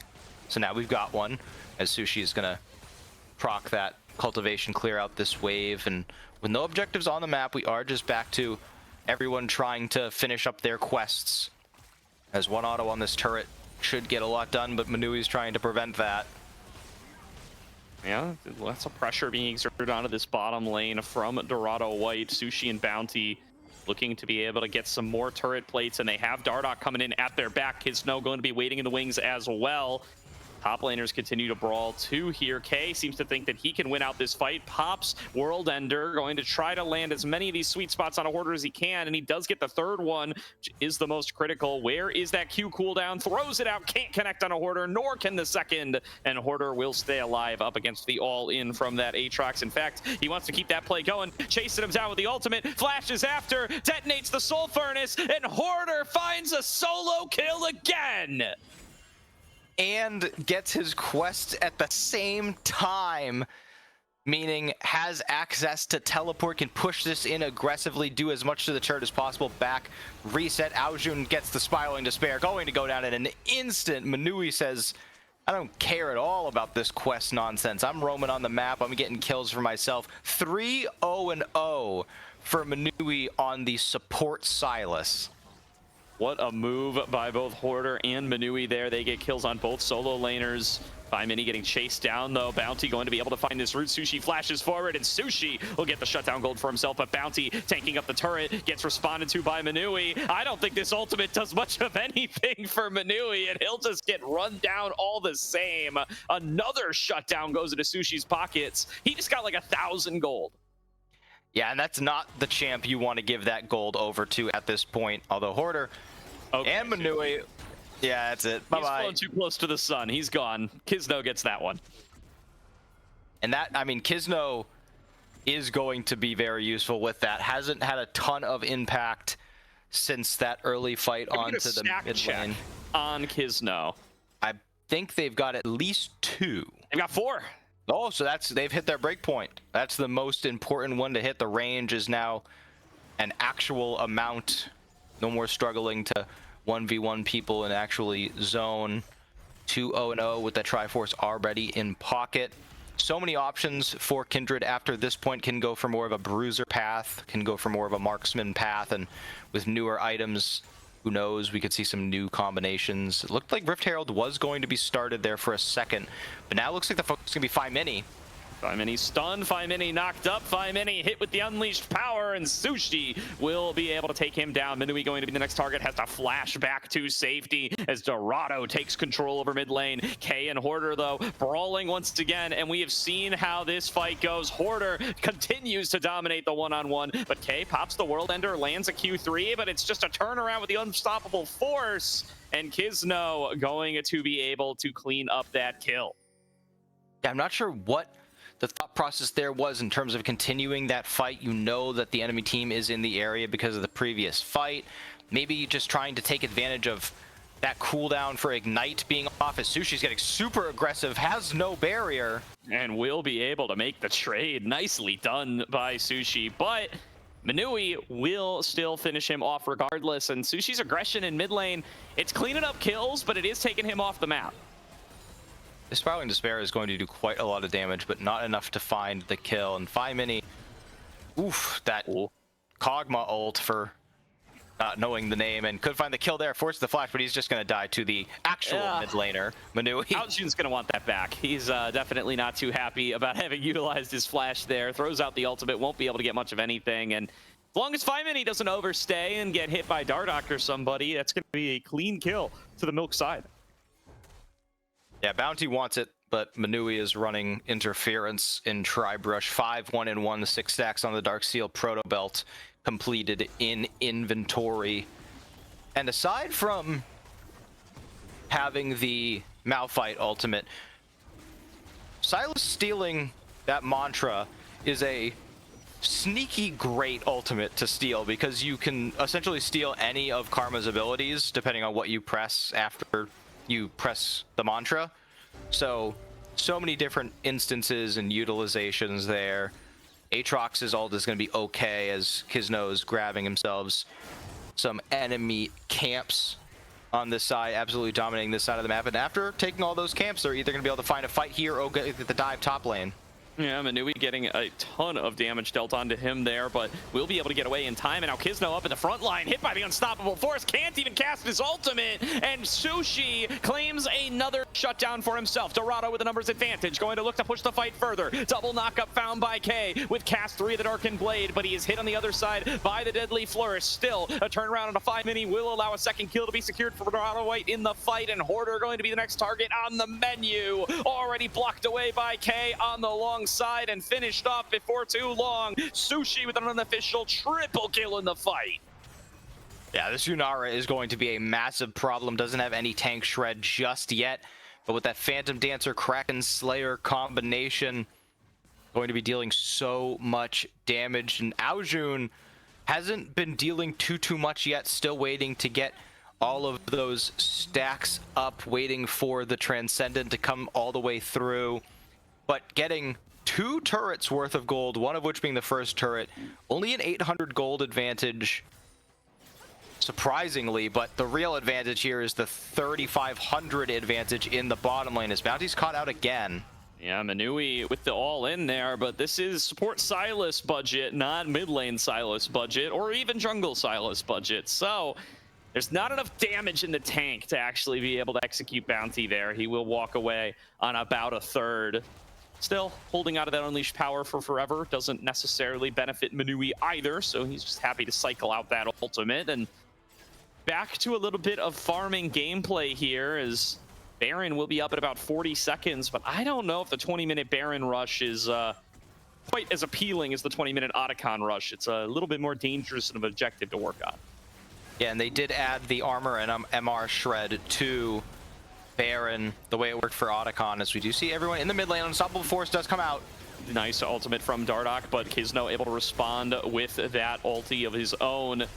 Lamb's Spike keeps him standing, and now opening up with the curtain call. A couple of low targets to peck away at, but Dardoch stands in front, and he'll absorb that all day long.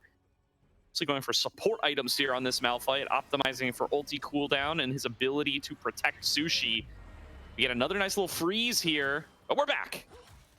Oh, Jesus, I don't know how much more of this I can take, but we do see, like you mentioned, those double support items coming out, and, you know, we know that Dardoch's good for it.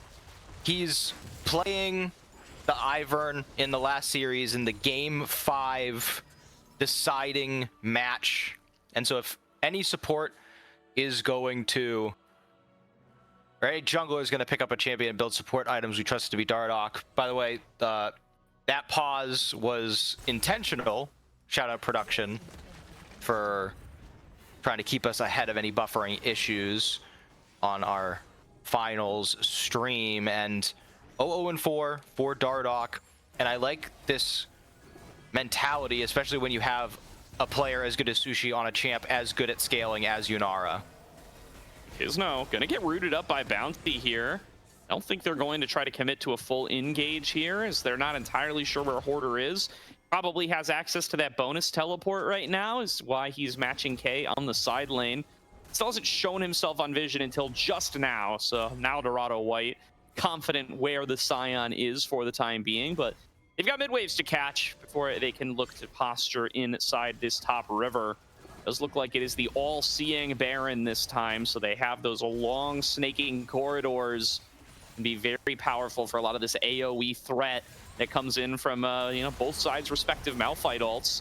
Trying to work on this mid lane outer turret now. Kisno up in the front line, going to dash forward, jump back into the Herald, tries to take it on a full loop-to-loop, but crashes it into the wall, and I think the Rift Herald's done for now. Yeah, I mean, I know the meme's old, but take that license away. That was bad, and I think it may have been intentional. I don't think he wanted to ride that in. Certainly not in the mid lane, but did just get it down. Give over the, I think it's only like 25 gold or something when he gets killed. Not the end of the world. Having those enhanced scuttle crabs spawn earlier is, I think, one of the bigger changes that isn't getting talked about.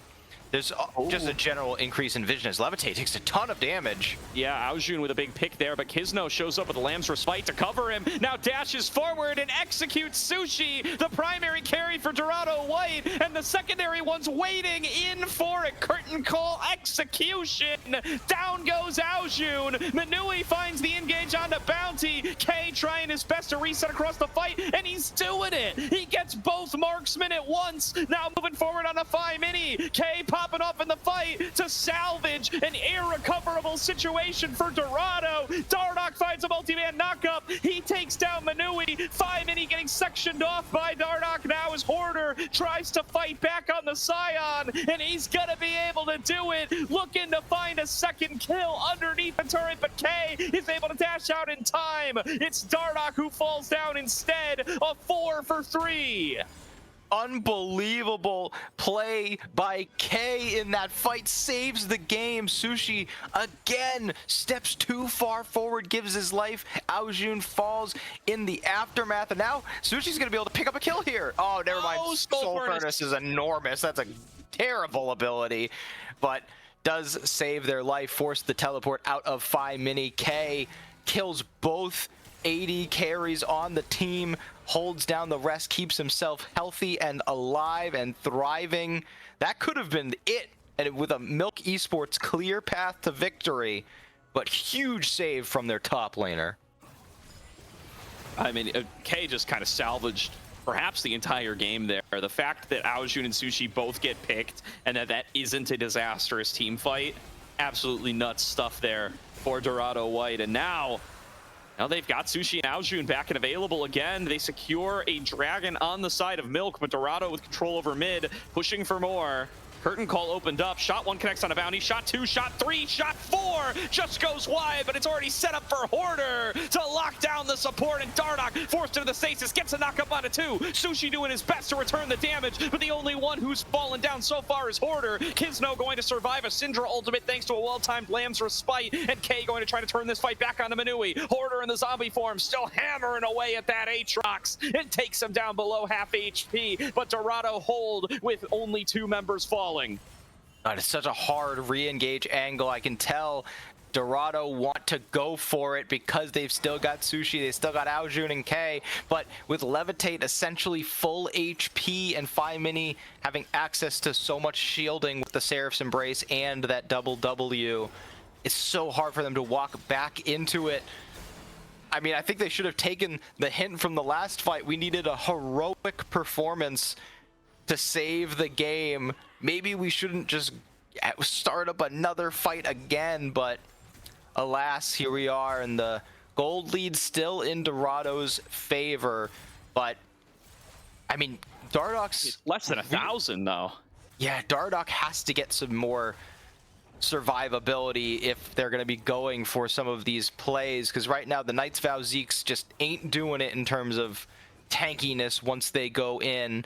We talked at length early in the game. The analyst desk talked about it as well. It's the classic interaction you assume when you see Jhin into Malphite that there's not going to be any damage, but even Malphite is falling quite low as they are walking around this Baron that's just going to ward it up, try and make sure that Kindred can't get this mark or start up that objective.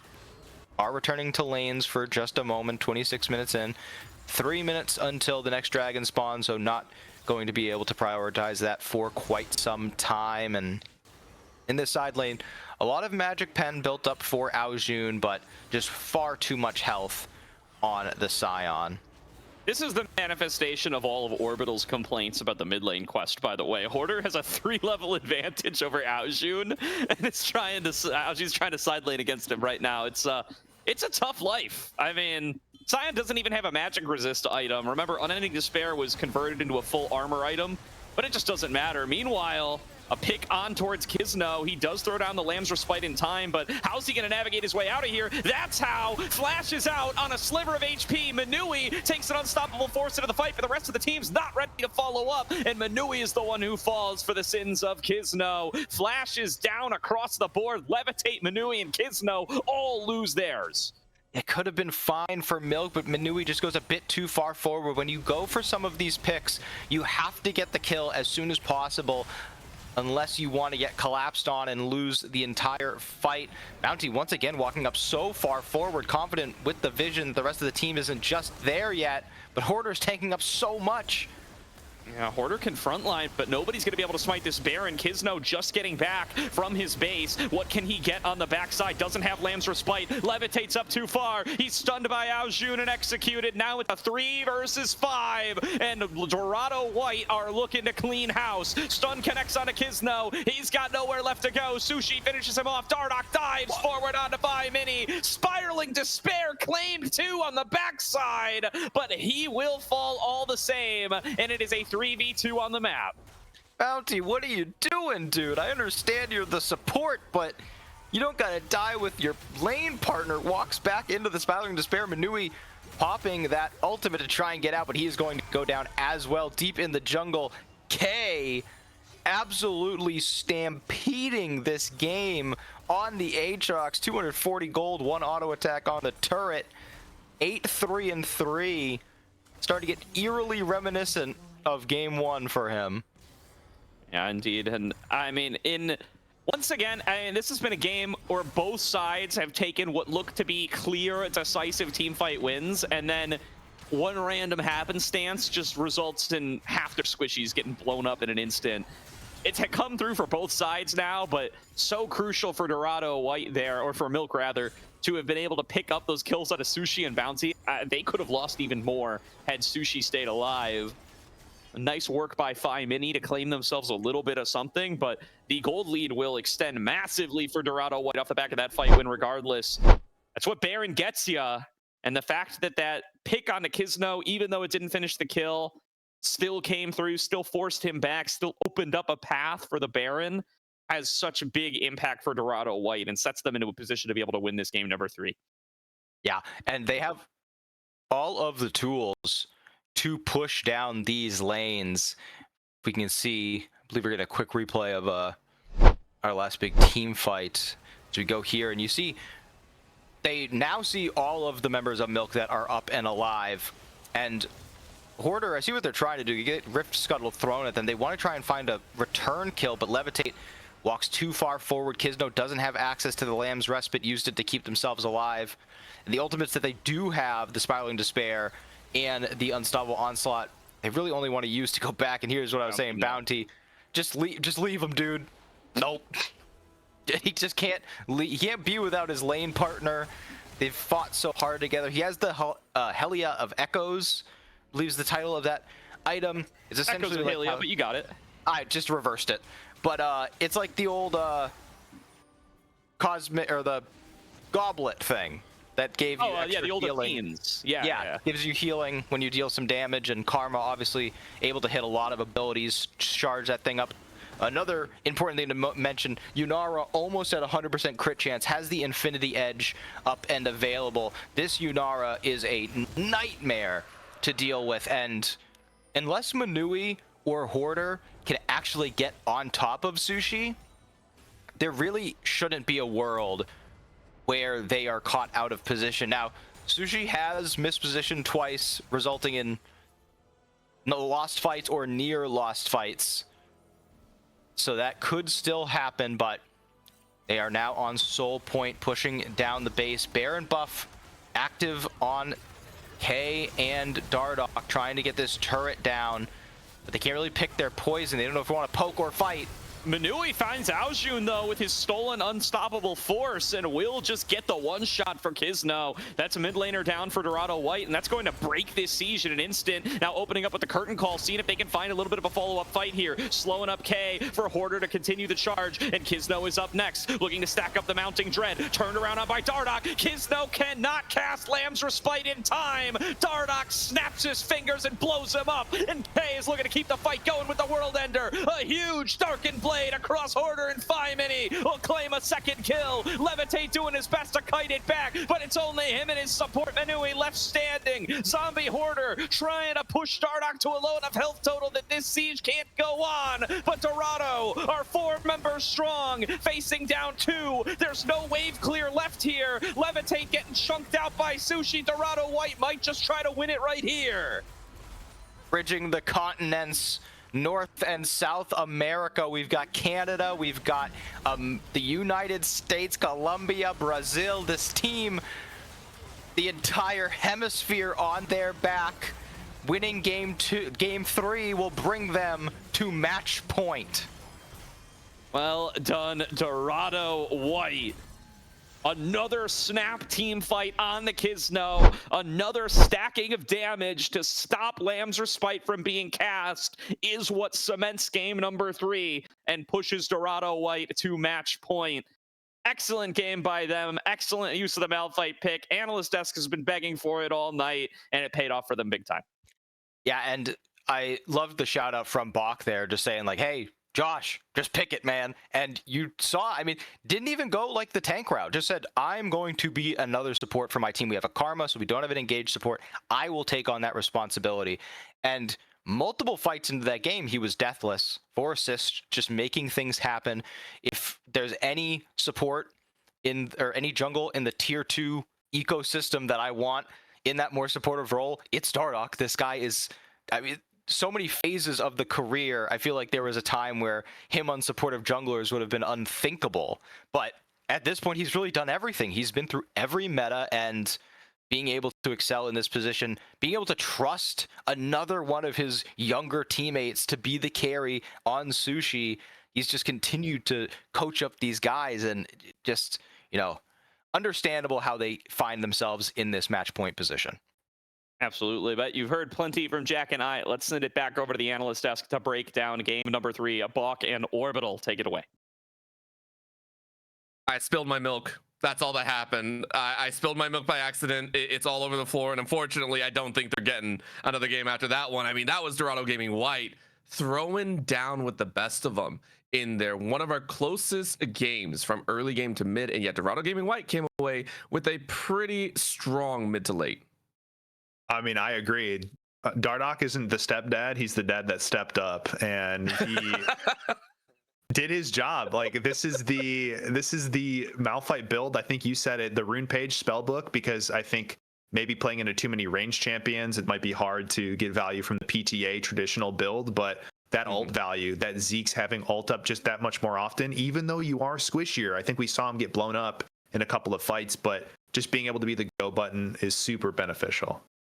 The sacrificial lamb at the end, that's what parents do, right? They give a lot for the kids on the back to go ahead and ride high, which, I mean, Sushi did very well. But not just that, we give credit to K once again topping the leaderboard there, and it was ridiculous. Once again, they decided to fight on the top side, and yes, K became a monster towards that mid to late, but once you get to see some of the replays, it was ridiculous. K and Hoarder went at it like cats and dogs. This was the first 1v1, by the way, the first of like 7.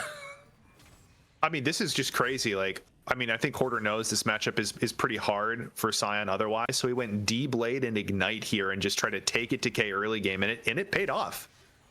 Not here. I think he gets killed here. This is like his second.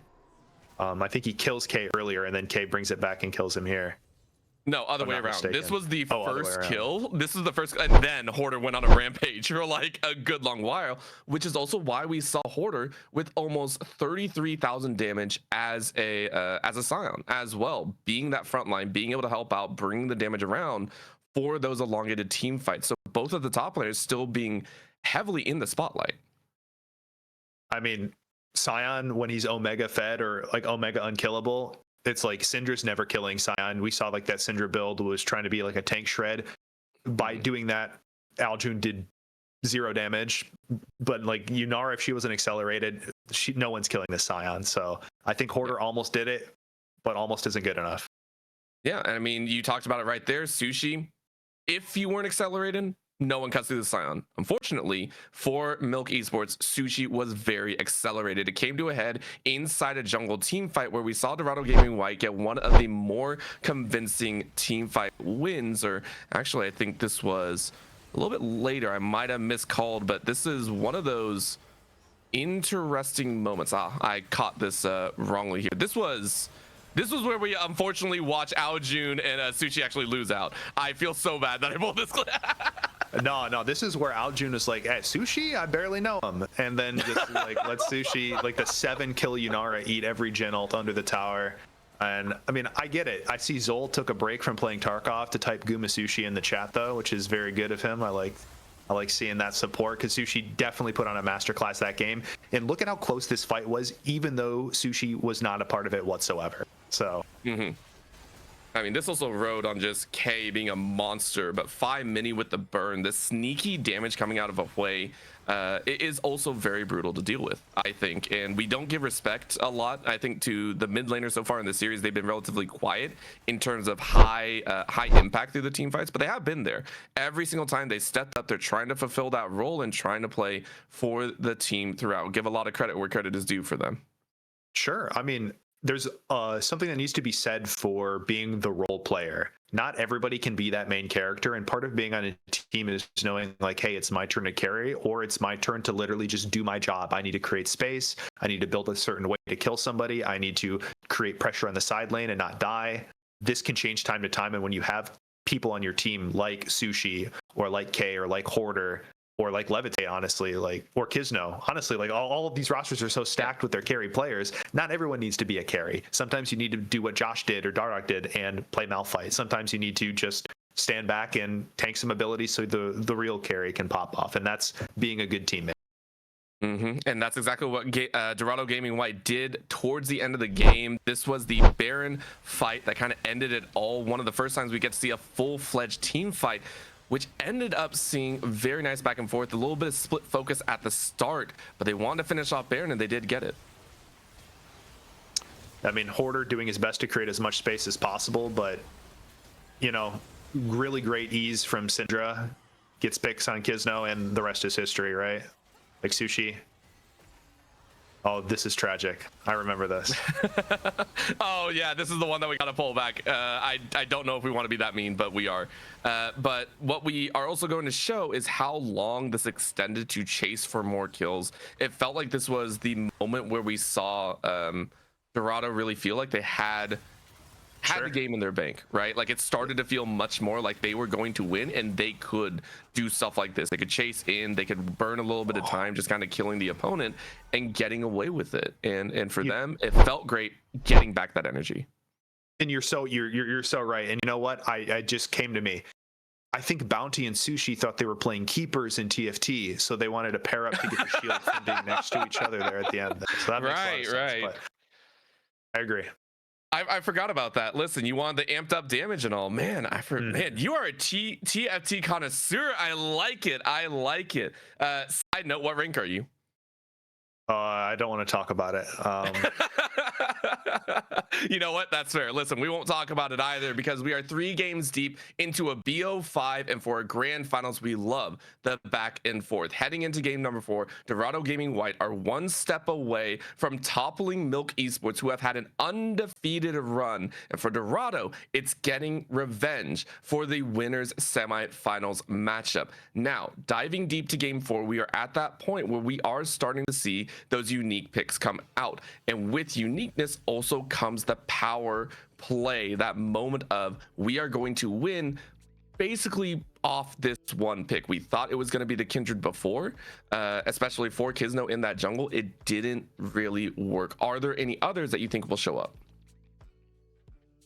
That's a good question. Champion that I know that both Dardoch and Kisno play is Dr. Mundo.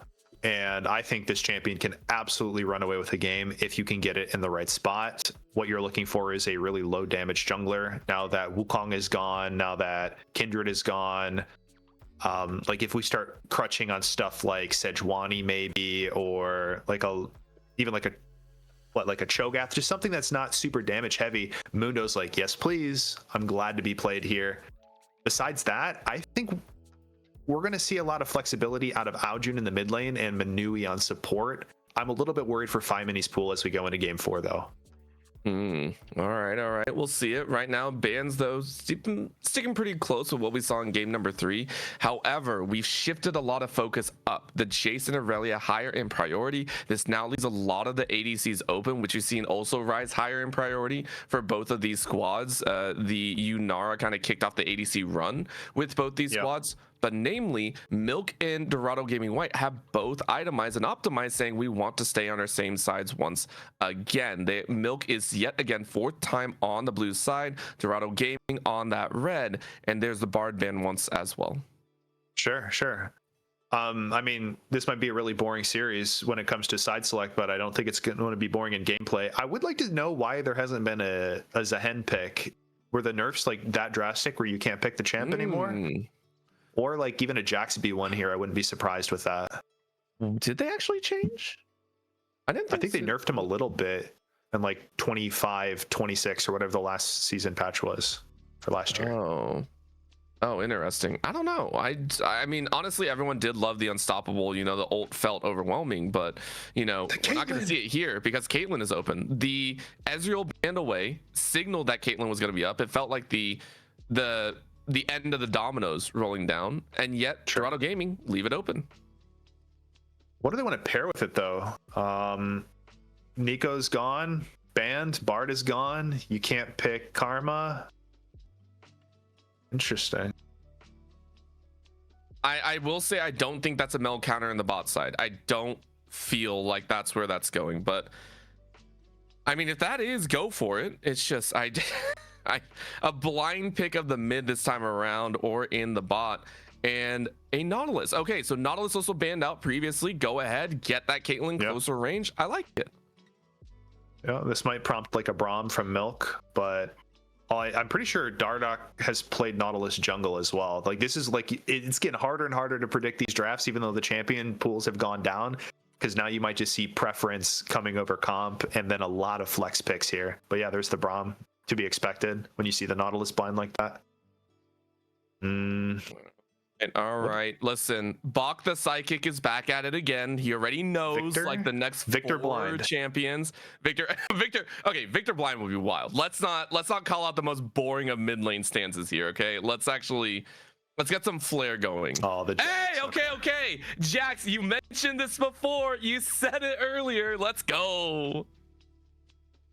I mean, Hoarder's Jax is something to write home about. I think this guy, it's now that Scion is gone, now that, I mean, any champion that can really put it to Jax early game is gone. I mean, there might still be some counter picks, like maybe like the Gragas pick might be good or like situationally okay, but Hoarder will run away with the game if he gets any sort of lead at all. So I'm excited to see this.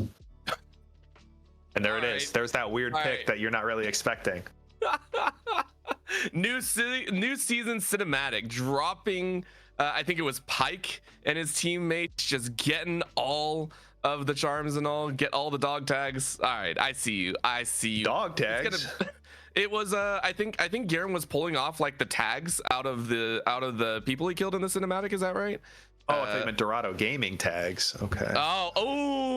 Okay. Let's see if either one collects. Listen, it might as well be. Looking at the ban list though, coming in for the second round, a possible emphasis from Milk, maybe on some more ADCs. Either that or we're looking at junglers. Both teams have yet to collect a jungler. Sure. I mean, the obvious thing here is for jungle, the Kiana is still up. Yeah. The champion that was banned game 1, I still think is strong. What else we got? There's a lot more champions out there, Buck. I know you're a psychic and you only see like 2 names in there. Give me a little bit more, man. Come on.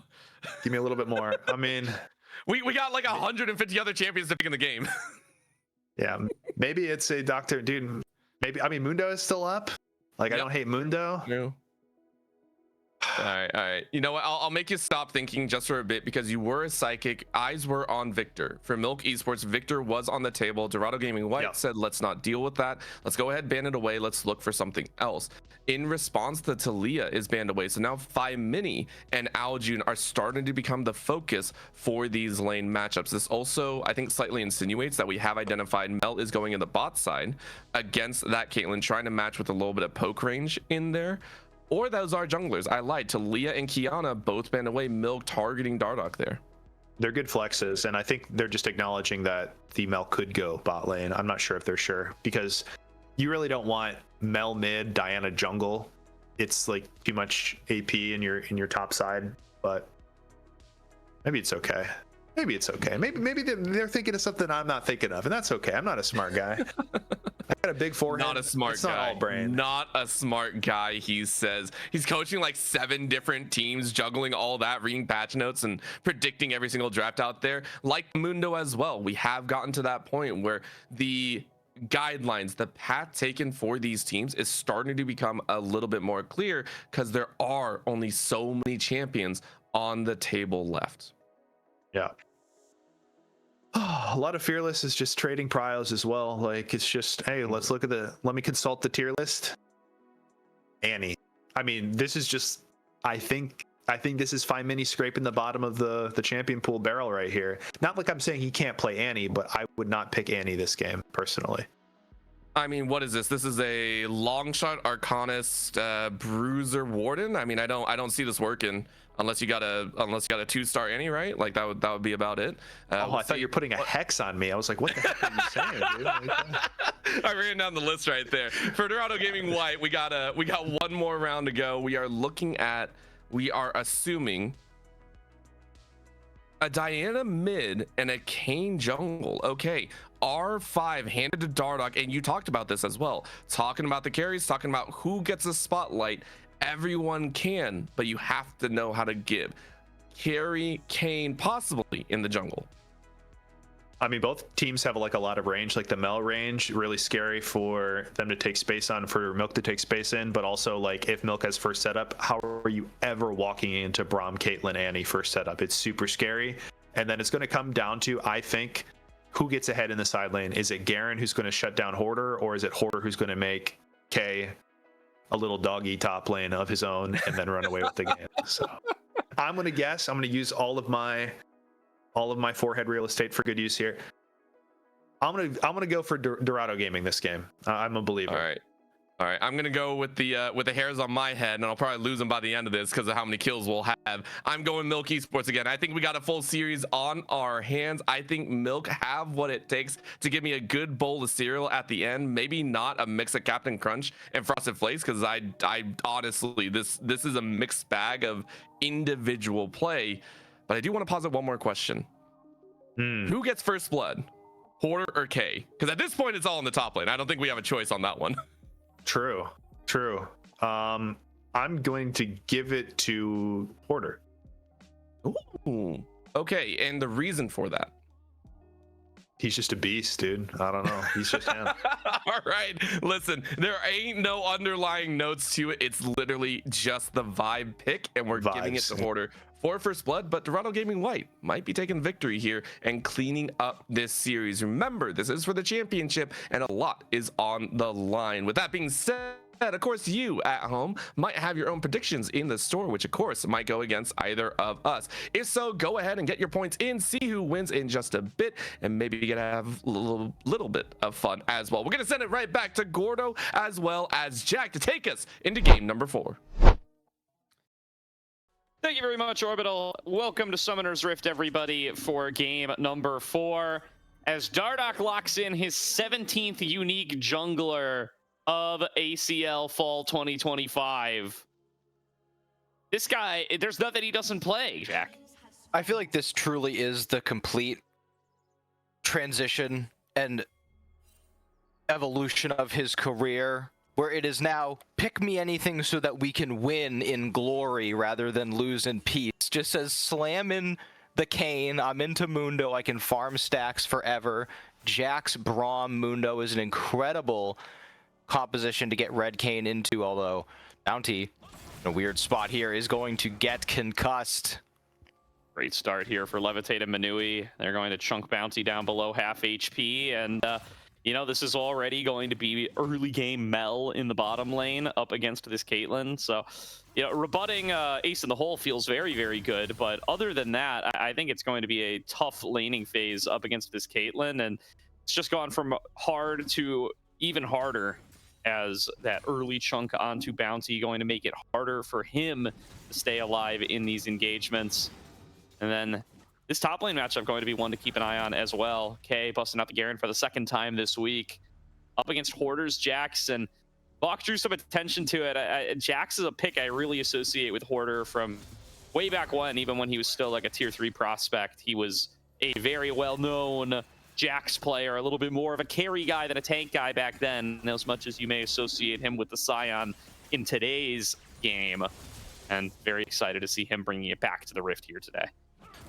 Yeah, and it went in line quite a lot with some of the stuff I was mentioning that we saw from him during early NACL this year. A lot more fighter focused, and I'm going back to check to see if that Garen game was a win or not. I don't remember. It was not. The Garen game was not a win, but it wasn't a bad game. So hopefully we can see that same, well, if you're a Dorado fan, hopefully you're able to see that same amount of damage. Woo-hoo! Let's go. Aojun off to the races again. You want to talk about picks that worked out well earlier this week. Aojun's Diana. What a massive performance he had in his lower final, and now getting to pick it again. Execute. Root though, found by Sushi. He's gonna get the execution on the Levitate, and forget what I was saying about the difficulties of this bottom lane matchup. Sushi, with perfect accuracy, just executed Levitate.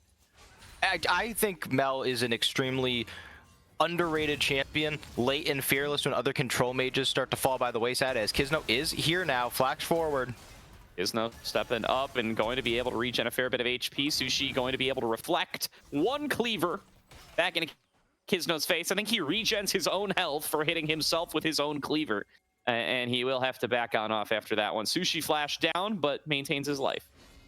And I mean, Mel in this matchup, not only able to reflect stuff like Ace in the hole, but able to reflect some auto attacks, even if they're enhanced. So potentially the headshots could be rebutted. I'm not sure exactly the interaction there, but I think Mel in this matchup, very strong. And I'm really interested to see Caitlyn perform. I know it's been very high prio pick ban in all of our games, but it is also the champ that got some of the most direct nerfs on this patch, with crit going back up to 200% damage. Caitlyn also, though, benefits the most from Hexoptic C44, the new item that does bonus damage based on how far away you are from the target you're hitting, which obviously for Caitlyn is going to be useful throughout the course of the game. It is a crit item, doesn't give attack speed, so we'll see how much that is indexed towards. And another big rebut thing down here is the concussive blows, being able to apply to the Braum, to the Caitlyn, depending on the angle. Looks like they, at the very least, understand and have played this matchup. Certainly. Now, we do have ourselves a little bit of a peace in the bottom lane after some back and forth early on. Levitate is generating himself somewhat of an ACS lead, but unless they can actually keep the pressure on Sushi, he should be able to farm at relative safety, but that's the pressure they're looking to get right now as Kizno arrives towards the bottom side. Dardoch is here in time to respond, comes on over the wall on this Kane, dashes forward, looking to finish off Manui, getting those red stacks, and Sushi finds himself another execute. Now another route coming on through as they look to move forward onto Kizno next, but Kizno takes level 6, pops the maximum dosage, and finishes off Bounty. Sushi gonna be up next as Levitate flashes forward, one or two more autos, and he'll find it. A double kill to Levitate as K solo kills Hoarder in the top lane. Huge play by Kizno, understanding where his XP bar was at, smites the minion for the level 6 proc. It was already getting quite dicey for Dorado Gaming in terms of health bars. Now that that maximum dosage has been provided, you're able to just turn around, deal so much damage while taking virtually none. On this top side, K did get a kill on the Hoarder. Is pushing that lane in once again. The matchup continuing to be very, very K-sided. But that kill in the bottom lane equalizing that matchup a lot. Looks like we might have our first Yuntals picked up. I think that's the correct move on Caitlyn in this instance, with new itemization taking them further away from attack speed. I do think it's a very strong stat on the champ. Procs up your headshots more often, and now they do a little bit less damage. You want to trade that for quantity rather than quality. As Ghost, also the summoner spell, picked up. We're seeing a lot of variations in this new season. Now, wow, really good chain damage on a Bounty here. He is regretting landing that hook big time as Levitate just runs him down, and rebuttal has come and gone. Levitate going to be able to continue to hammer away at Sushi's health bar as he claims another double kill. Milk's primary carry all season long, showing up when they need him.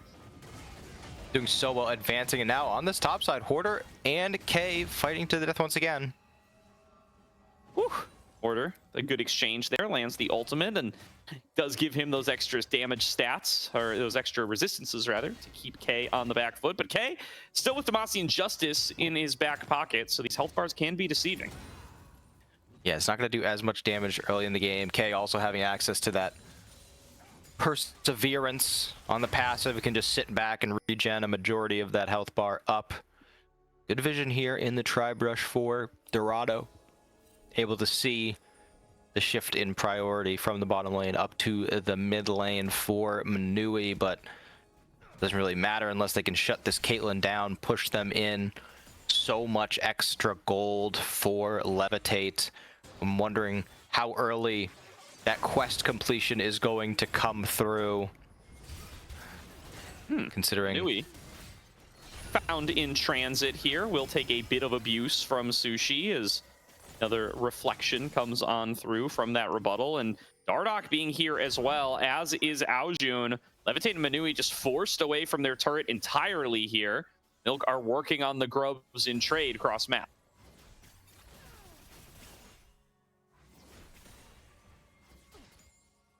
doing a good job shifting their priority down to this bottom lane, but great response by Milk Esports, grabbing up all 3 grubs, and Dorado not able to grab the dragon for themselves. They figured if they're not going to be able to get the dive, they should turn focus, grab the dragon. Both sides get a permanent buff, but seems like the tempo wasn't quite right, as Aojun taking a decent bit of damage from Phi Mini. Pretty good matchup for Annie in this case. Does an okay job halting most engages from Diana, and as the desk said, Dorado are going to have to be extremely intentional and cautious about engage attempts because of how easy it is for Milk Esports to disengage with the front line, the CC they have at their disposal. And Dorado Gaming, I am a little bit worried about the damage. A lot of burst, not a lot of DPS, and when you consider they got Braum, they've got Mundo, you're going to have to be able to shred down these tanks as K. Not even a trade. Porter just going all in here, but K has the Demacian Justice, and K comes up with another solo kill, dominating on this Garen, and he is going to get some free time with the turret. Seems like all those extra games that K and Dorado have been able to play are paying off, understanding all of these matchups so well, even the most niche ones. Garen into Jax.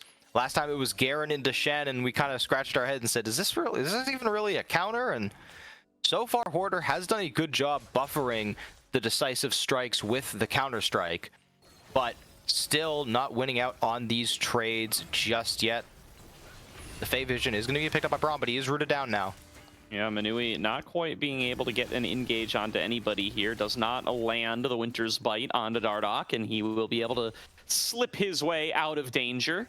He does have the Black Cleaver first. I think it's safe to assume this is going to be the Rost form of the Kayn, but still needs to get that evolve on through, so he's just a little bit weaker than the average champion at this stage. I'd really like to see Milk try to push some advantage on the bottom side with this massive gold lead to Levitate and the fact that Dardoch is still so weak.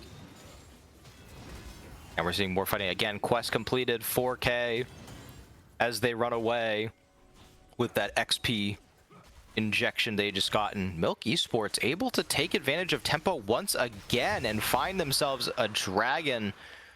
Objective lead firmly on their side. Gold lead, however, pretty even. Levitate quite far ahead. Aojun and Dardoch doing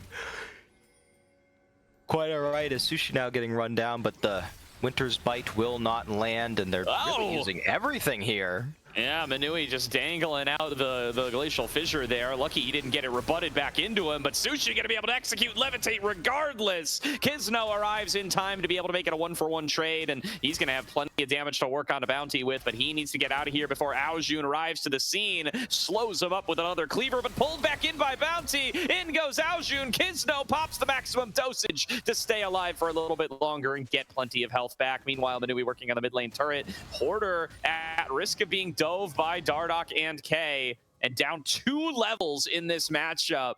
K in such a dominant position, and they might be able to kill him again here. That risk is larger now that Dardoch finally finished killing the Gromp. He was sitting there killing it for so long, and now just running him all the way out of top lane, pushing him off of the minion wave, just farming stacks from him. And I'm surprised they know that bot lane has recalled, so they don't know where they open back up on the map. That's why these guys are pros and I'm not. I would have gone for that dive 10 out of 10 times, but Levitate Manui moving up towards that top half of the map. Items are coming through now for most members. We have Yuntal's starting to stack. This Bandle Pipe support item seems to be what most people are going for if they're playing a tank support. And K already on this bottom turret.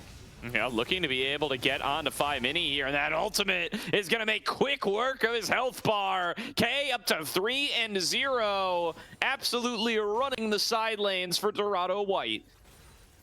I mean, it's just, I know we've already talked about this, but it's just night and day, the performance we're seeing. An absolute hard carry out of the top laner for Dorado Gaming. Only joined them in the playoffs, as Stardock now going to try and get some more stacks. Not sure exactly how far they are from that passive. Bounty caught a little bit. They still don't really have an answer for this Mundo.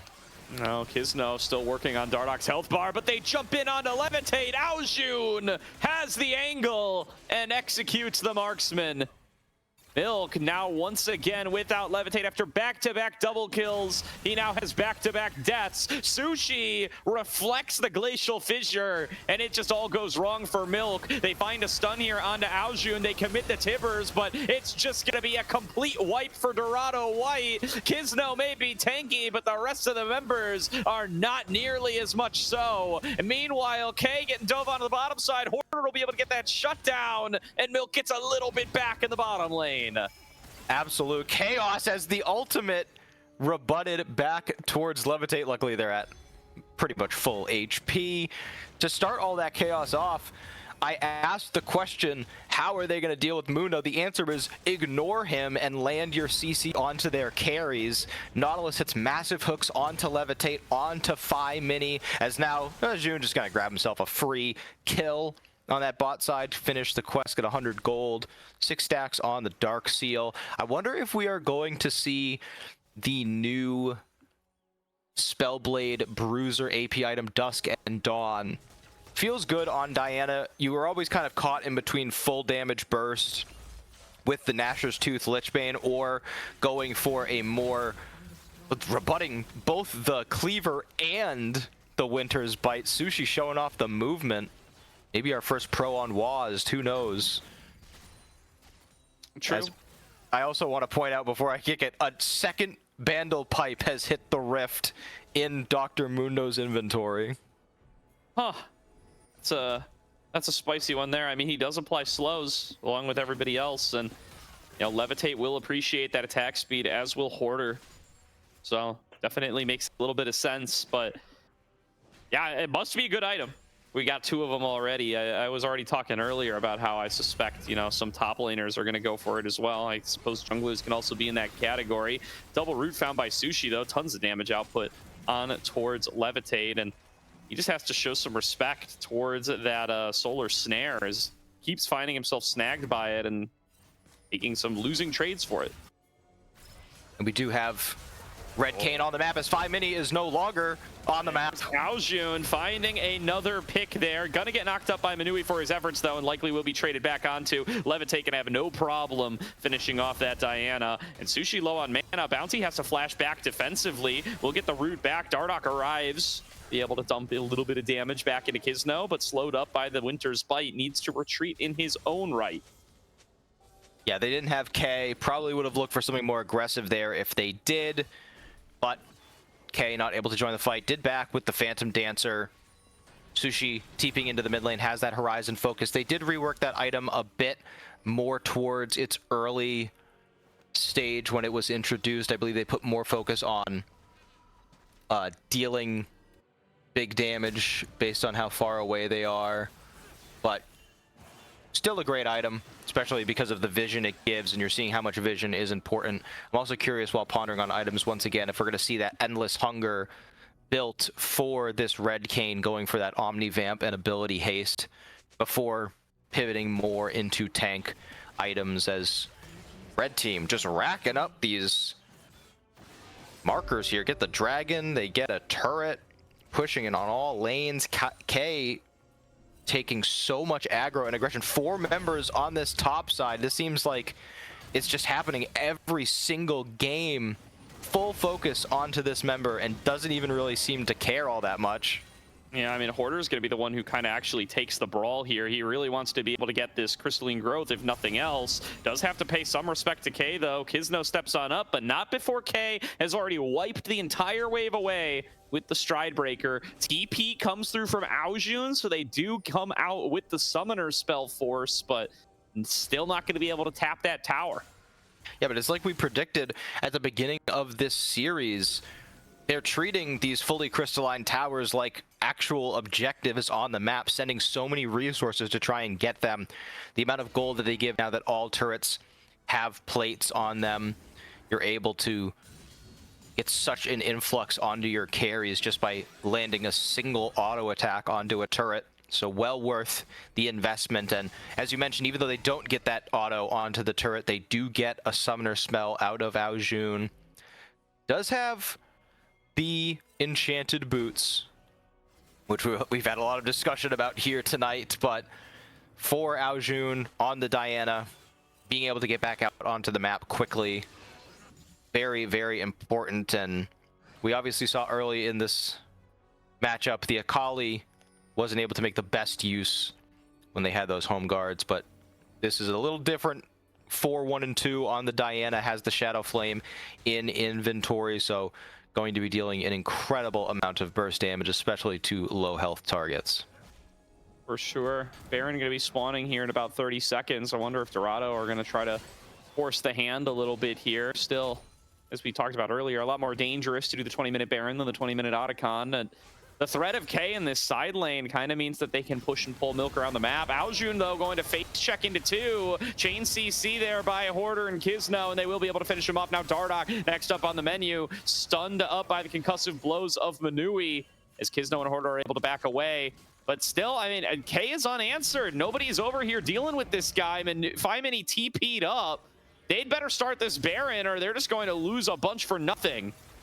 And taking Baron is still quite risky because of the Mel. So much long-range damage able to be put out at virtually no risk to themselves. Rift Herald going to be spawned to start putting pressure on those solo lanes. Dardoch able to just run away with that shadow step through the walls. And now Sushi may be able to find the kill. Meanwhile, K the whole time still pushing into this bottom side. Yeah, Sushi sectioned off here. Fight breaking out on the opposite side. Bounty just interrupting recalls here. Dardoch going to be able to get in and find one execution. Kizno was able to get Sushi down. Multiple members killed off by Milk, but Dorado get the bot lane inhibitor turret, and they don't lose the Baron. That was very well done by Dorado. Obviously, losing members isn't ideal, but you're able to get an inhibitor turret with a member disadvantage. You're able to stop the Baron take. They can reopen on the map, like you said, as long as Aojun doesn't kill himself with Mundo right here. Does have K coming through with that Hex Gate. So now Kizno's the one in trouble. No maximum dosage available. Yeah, that's Aojun using the Moonfall. K a little bit far up here. Manui going to step up into his face, trying to connect some kind of slow, but K's just kind of dancing away from him so fast with the Phase Rush and the Phantom Dancer and the Swifties. Will be able to get himself out of danger, and the respawns are through for Dorado. Milk was not able to start up onto the Baron again, so all in all, I think in hindsight, yeah, that trade for the bot lane turret feels very good. Yeah, unfortunately, these aren't the inner turrets of old that give 700 gold. I believe it was only like 140 something when he killed that. But the pressure applied onto the map is going to be great. As you can see already, Aojun and Dardoch and Bounty heading to this lane. They're going to be able to push that all the way to the inhibitor, which means someone from Milk is going to have to stay back and respond. They can't allow that type of map pressure to suffocate them throughout the rest of this game. And you've got to wonder, we're getting, you know, it was mentioned at the beginning of this game, end of last game, you know, the pressure starting to mount. This could be last game of the series. Are you gonna be able to hold out for a game 5? Glacial Fissure going to connect out of 2. Here comes Kizno in on the flank. They think they have an angle onto Sushi. He's already used the rebuttal. He has no flash. Sushi falls down. Hoarder is TP'd into the fray, going to land the ultimate out of 2 and get a 2-man counter-strike stun, staying on top of Aojun until he's forced to flash back away. Dardoch going to be stunned, but it's only Hoarder in the front line, backing away, pulling the cane away from his team. He'll be able to finish off Hoarder, but another concussive blows will put him in the dirt. Kizno's on a rampage. 3 members down for Dorado. Milker on the march towards Baron. It happens every game. The bottom lane steps too far forward. They get collapsed on by Kizno around the back, and 5 Mini is able to hold K off in the top side for so long. Now K going forward, trying to clean Levitate. up. He 90 caliber netted closer to K. K finds a double kill. Both bot laners drop right as you call it out. Aojun's still here as well, just trying to buy time. In fact, trying to buy more. Finds a moonfall on a 5 Mini to make it 3 kills back to Dorado. Kizno's the only one still standing, trying to fight back against K with the maximum dosage. Bounty gonna hold him still for a little bit longer, and Kizno is unkillable, but only Hoarder is here to have his back, fresh off the respawn. Que vuelva a salvar el partido. I've been wanting to break out some Spanish this whole time. This guy's such a megastar. Saves the game again. He just keeps doing it over and over and over and over again. This is flashbacks to game 1. This guy is unleashed. Thank God he found a team for this year. We cannot afford to lose this talent. Back down to CB LOL or LLA. I mean, unbelievable stuff. And doing it on Garen of all games, I thought of as more of a solo queue type champion. Absolute domination, time after time, the most reliable guy on the team in this series. I don't know what it is with Dardoch and coaching up these young top laners, but he spent the beginning of this year coaching up Hoarder, and now he's betraying him. It's such a good game from K here. I mean, yeah, joining this team later in the ACL split, coming in for their playoff runs with Ariana, heading back over to Europe, and that's a little too much ping to play ACL on, as Reptile learned last split. So, K has really lived up to this. You know, he's done so well throughout this entire playoff run. Struggled against Tenacity in the lower finals. That was a big thing we were talking about that whole 5-game series long, but showing up massively against Hoarder tonight. And now he might just be the one that takes them across the finish line to win this ACL split, deny Milk their back-to-back wins, get Aojun and Dardoch their second titles, tie them for most all time, and deny Levitate that 3rd title. And they still have to work for it. There's a 4-0 and 6 Mundo. There's a 3-item Caitlyn on the other side. Not opting for that new range-based item. 5 Mini has got to be in these fights to start them. So much of their fighting is based off of Annie CC, as K is looking for a flank here. They found Hoarder on the top side. Yeah, it is only Kizno that K's able to get onto, though. Levitate able to fall back towards the rest of his team and get away from that Garen. Glacial Fissure going to come out, slow some members on the front line. Aojun going to be the first target. A massive Tibbers comes through from 5 Mini, but the first one to fall is still Hoarder, and Aojun is still alive. Finally, he'll be taken down by another shot from Levitate, but K still standing on the opposite end. Dardoch up in the front line will be melted with ease. Levitate flashing forward, looking for Sushi. Rebuts a couple bullets back into his own face, but he can fight through it the whole way through. It's a triple kill to Levitate already, and he's looking to take it the whole way. K is going to be able to shield the ace in the hole as Kizno finishes off Sushi, but it's a 4-for-1 team fight. Milk Esports back in the lead. In the beginning, you could do it, but you can no longer ignore the Mundo. He goes where he pleases, absolutely sprints through the fight. They tried to dive onto the backline, but 5 Mini buys so much time for the carries to get into position. Dardoch cannot alone hold back 4 members as Kizno runs down the backline. Bloodletter's curse coming in for Mel, but they need a Leandries so bad. They need max health damage. Look at him driving. Went back and bought himself a Beamer, pulling out onto the rift in it. Jeez. This guy is just flaunting it. They definitely need to get themselves some kind of heal cut, some kind of something. And the pipes, Jack, the pipes are calling. And there's 2 sets of pipes on Milk, and they're giving over both plenty of stats to their users and also to the Caitlyn. So much attack speed on Levitate from double pipe procs. And now looking for another pick here. This time it's on to K, who's been carrying the game. He survives on a sliver. Manui and Hoarder can't get the job done, but Levitate arrives to the scene regardless. Sushi going to pop that golden eclipse, and it'll put Hoarder down and stop the fight for now. 20-19 on the scoreboard. Gold is neck and neck. Milk down a member once again. Able to bait in so far. K brings them through. Hoarder goes down. Milk do grab a turret, but in these times when you're up against the Baron buff, the job is just to delay as long as possible. Still a minute until what could be soul point. You're trying your hardest to get there. We do have Oblivion Orb now in the inventory of Sushi. We have the Protoplasm Harness completed for... I can't even see, where is it? Who's got that? Oh, it's Nautilus got it. That is like that is the Sterix gauge item for tanks. You get, it just gives you the lifeline passive. I can't tell you that I thought that was going to go on to support. I guess it is relatively cheap. It's only 2,500, so that will give a pretty large shield plus tenacity to Nautilus, who everyone knows is not really a engage support. They're really like a squishy hook champ that forces themselves to go in, and as you can see with the 6 deaths, like we saw in the Karma game, just wants to do everything with Sushi, does not want to differentiate from them in any way. And we really need to see Dardoch shift his focus from these fights, wanting to constantly dive the back line, try and disrupt. He has to stick onto the Mundo, use the damage in Kane's kit to try and cut down this unbelievably powerful champion. Good stuff there.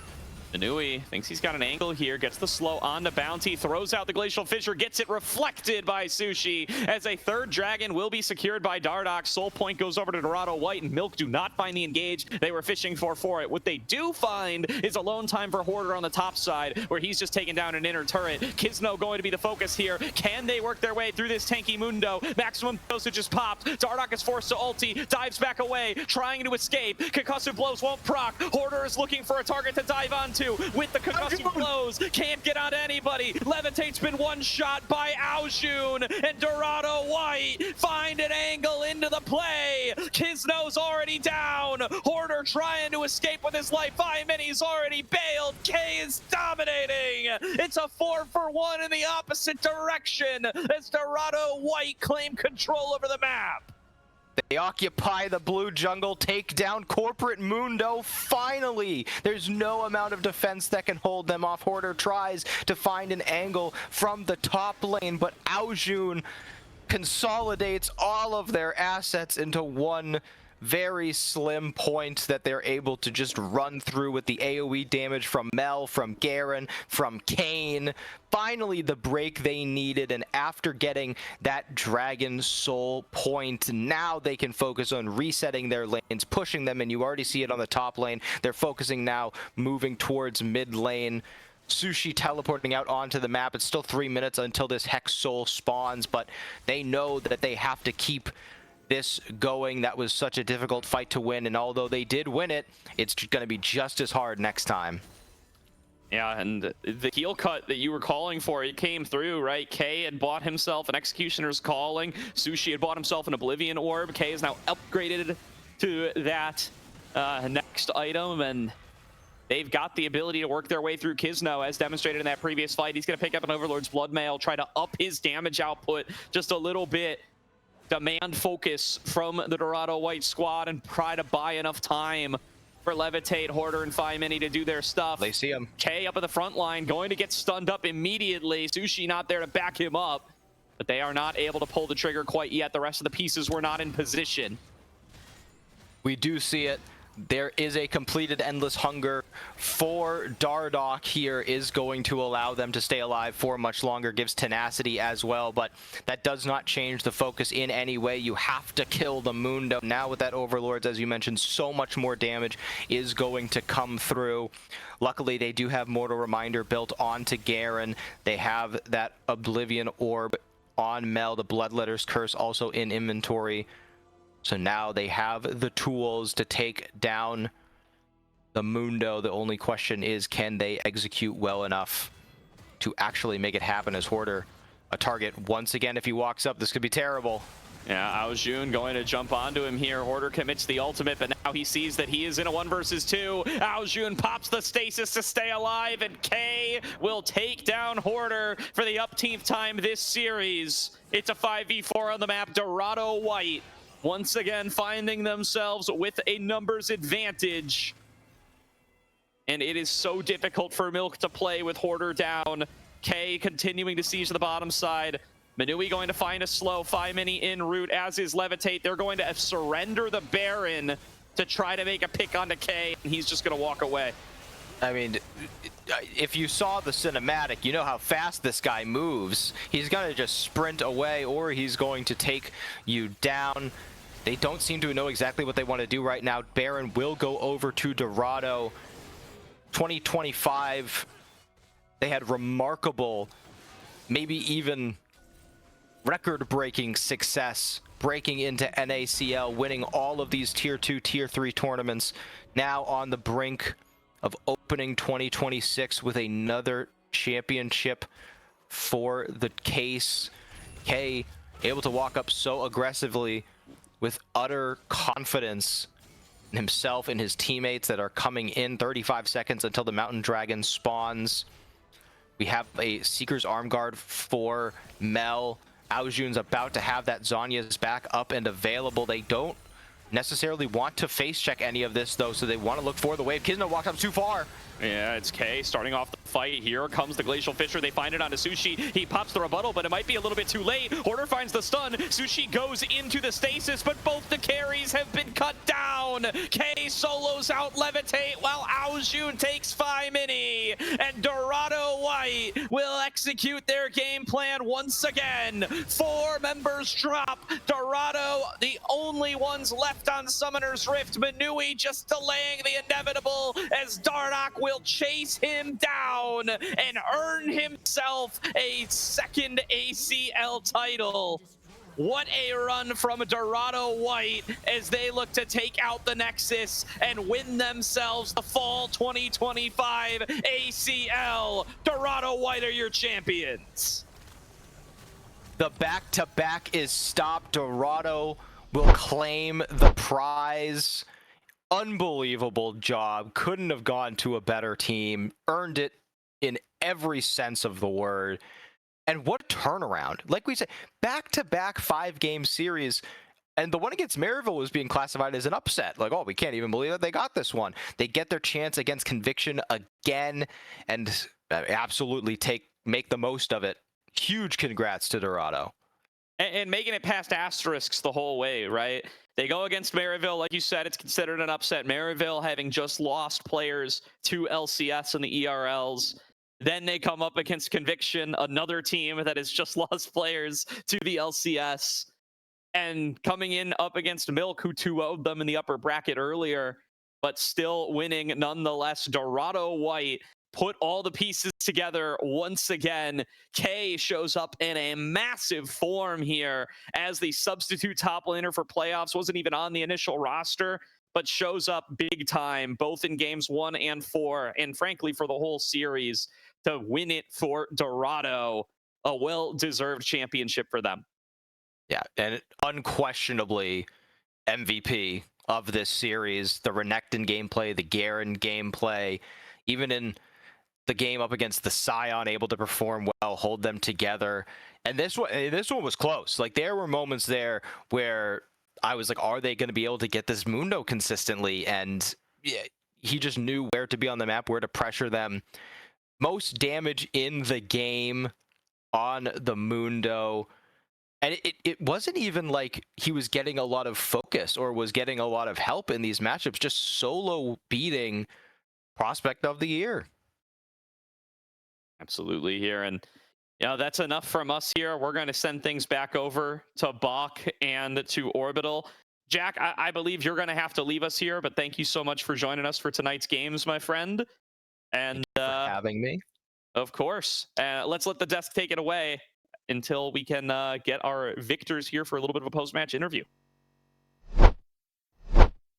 I mean, listen, I don't want to say Bach is a prophet, but I think Bach's a freaking prophet here. That is 3-1 for Dorado Gaming White, and they did it under immense pressure, not only from what the casters were saying there, the weight from expectations from the entire bracket run, from a lot of what's going on, but even in the series, closest game yet, I have to say, from early game up until those last few moments. Bach, they showed up when they needed to.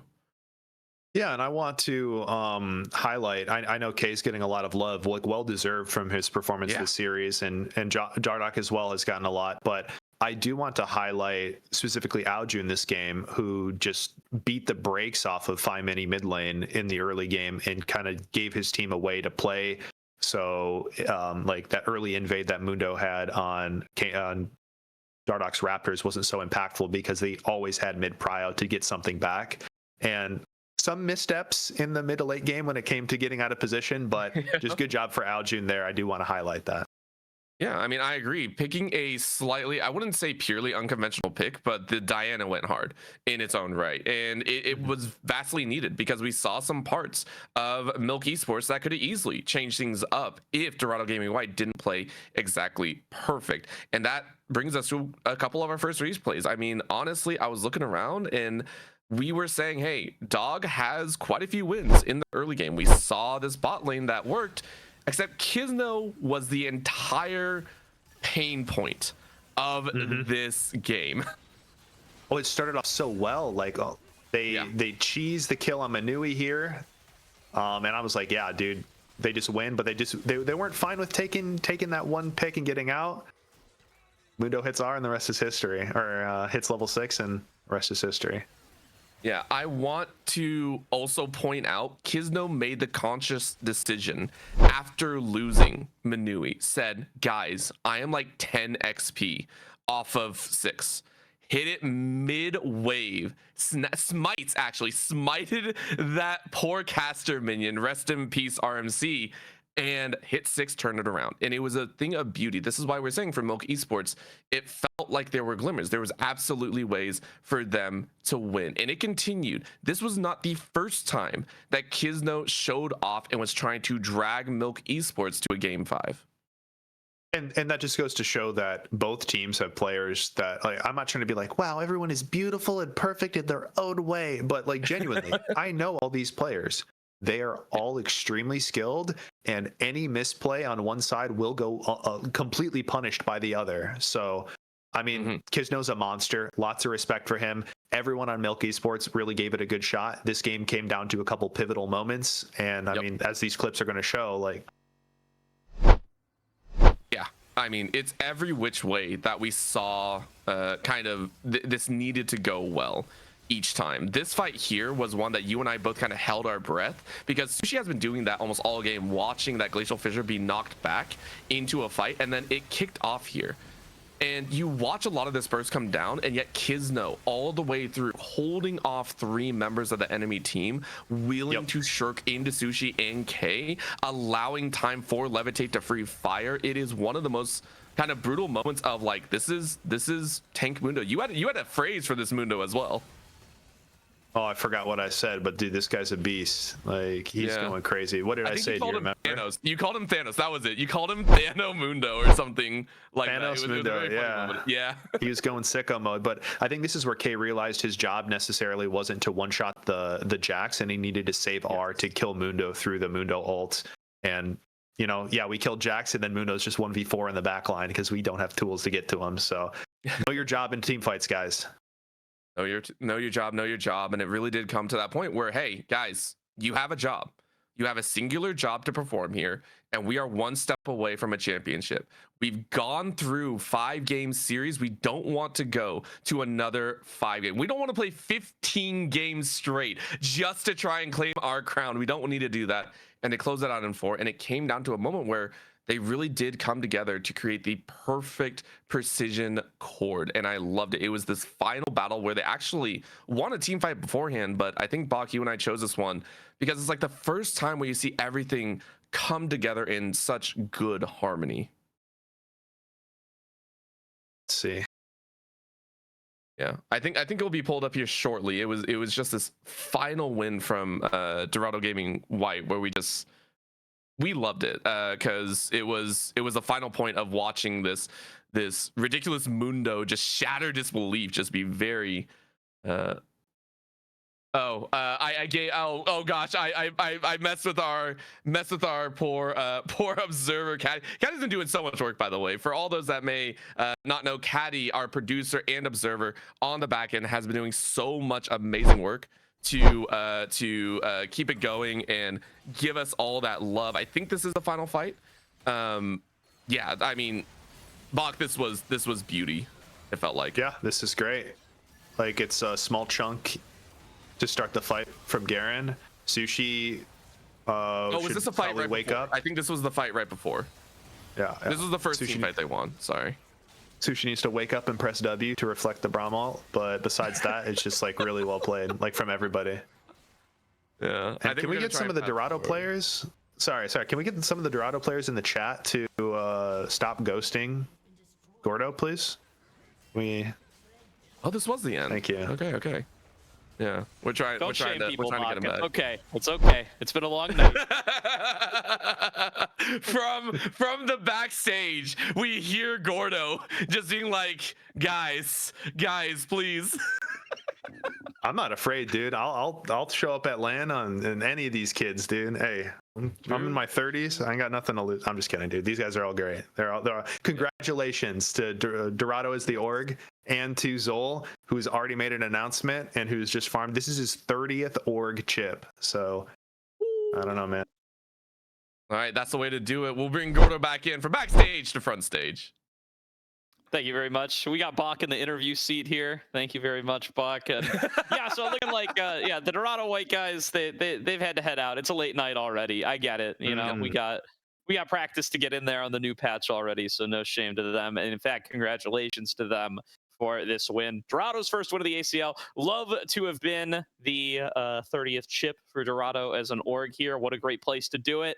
And congratulations to this whole team, especially to those first-time winners, as well as Dardoch and Aojun claiming themselves their second chips, respectively. I love to have these guys in ACL each and every split, and excited to have many of them back in the upcoming split. We will be back for 2026. Stay tuned for word on the upcoming spring split.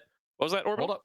Hold up. I got word. I got beamed in that if you want to, Gordo, I think we have an interview possibly. Is K actually waiting? Is K actually waiting, or is he just AFK in there? He forgot to log out of Discord. He didn't reply to me. He's just in the chat. Are we? Aojun said that. Aojun said K. Okay. Well, does Aojun know that K is waiting? All right. I can go try to hunt him down. We got Aojun in there too. I'll kidnap them both. Nope. Aojun went in. He left again. All right, you know what? You hold it down, Orbital. I'll go see if this guy's here. I'll wrangle him up. All right.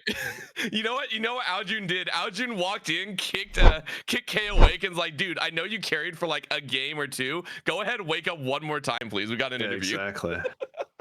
I mean, I'd love to hear from him too. Like, K, I said this before the series even started, man. Like, this guy, he's him. He can be one of these up and coming NA. I mean, I know technically he's not from like the LCS region. He played in LRN, I believe, but he is this next generation of talent. And great dude, great player, high hopes.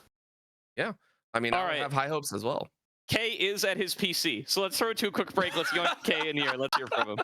All right, voice in the heavens. We'll see you in a little bit.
Welcome back, everybody. Tonight's broadcast of the ACL. We've got Kay, who has been awarded our finals MVP in the chat. Kay, congratulations. Thanks so much for hopping on, man. Thank you very much for the MVP, and hello, how are you guys doing? Well, we're doing great. Just watched a banger final, so nice. and so happy to have you on immediately after that one, especially for the second time in a week. This time off of a really strong series up against Hoarder. Just curious as to how you feel like tonight's series was different from the one played earlier this week, because it feels like a little bit of night and day. You know, you were on after that series, you were pretty honest with us that you felt like you didn't get to have a lot of impact and you didn't have the best laning phases. What was different for you tonight?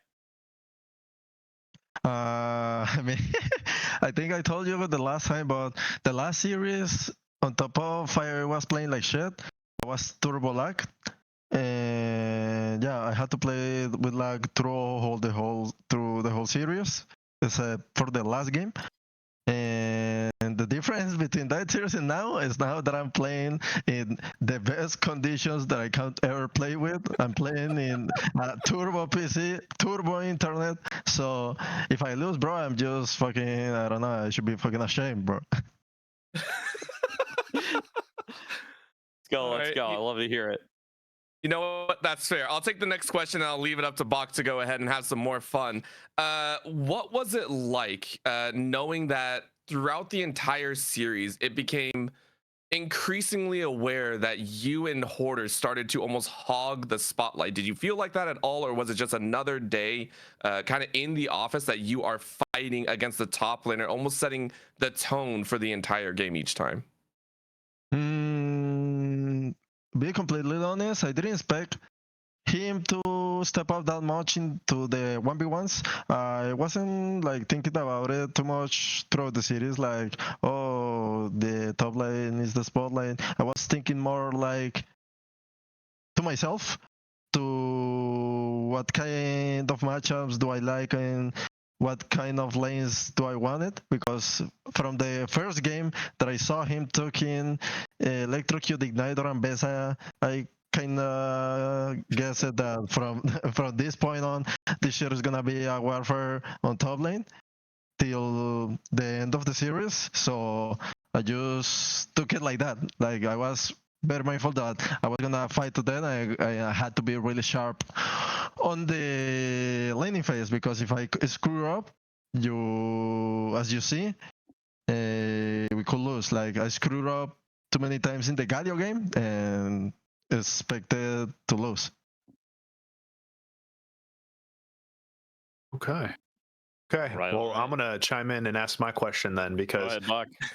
yeah, Kay, I have a very high opinion of you as a player, and I think today you've really just shown everyone watching that you're kind of just, you're him, you're he/him, you're a beast. I have two questions for you. It's like, one, when are you going LCS? And then two, what do you like? Okay, that's kind of like a meme question, but like, when do you expect to be going LCS? And then part of that is like, what do you still feel like you lack as a player that's gonna push you over the edge and make you a really attractive offer to any LCS team? To answer the question, when do I think that I can go? I expect to make it this year. I just keep working year after year, so I expect to do it this year. Doesn't matter where, how, just do it and take the best opportunity that I can. I know that if I get the chance to show my strength in the things that I know that I'm good, I can really make it. And what I lack, first of all, is, well, you know that I'm not from NA, so that's a big part of that. So because you are thinking, instead of a good, quote unquote good import, you're taking a Colombian guy, so it might sound like a little int. So that's for NA. And besides that, the things that I have to improve is being consistent on the leadership part, because I think that I have a good sense of the game, and I can lead people through the map. So I need to be more consistent at that, because the moment I start like not paying too much attention or not being like day to day practicing in solo queuing, whatever, I tend to get really bad at it again. So that's one of the things that I have to work on. And I think I already responded all, I think, or did I miss something? That's great. And I think like this is a great roster for you to do that. I'm just going to tie this all together. I'm sorry for talking so much, but I mean, you've shown you're a good player. And when you have all the resources, like in the Renekton game and the Garen game, you have to be that person who's kind of like orchestrating and guiding your team. So you did a great job, dude. I appreciate you. I wish you the best of luck. And I swear to God, if you shout out Draxter at the end of this interview, I'm gonna lose it, okay? I'm just kidding. That's my boy. That's my boy too. You can't beat Draxter's Bilk team and then shout out Draxter, man. That's crazy. I'm just joking, dude. That's my boy. That's my boy. But the choice sits with Thank you for the kind words. Shout outs, last words go to you. Anything you want to say before we close out for the night? Well, shout out. First of all, I think for my family, I think that they are seeing this.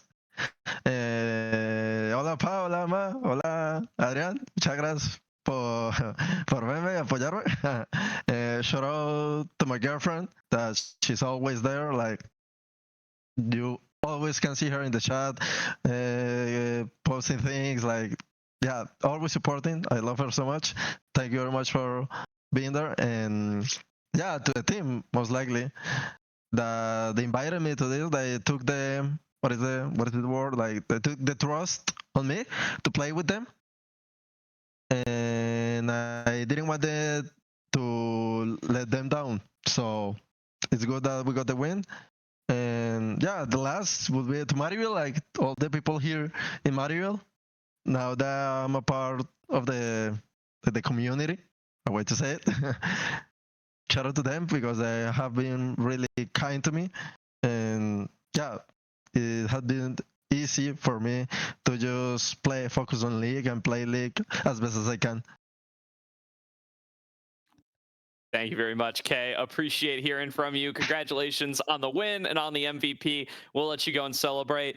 That's going to do it for this split of ACL, everybody. Thank you to everyone who's tuned on in throughout the season. Thank you to all the guests, all the casters, all the production who have come in and out throughout the entire season. We will be back for spring. Stay tuned for announcements there on format, signups, and everything else. But until then, enjoy a little bit of a break. Get ready for the Tier 1 season to get started. And from myself, Bach, Orbital, Jack, and Caddy on production, have yourselves a great night. Bye. Thank you.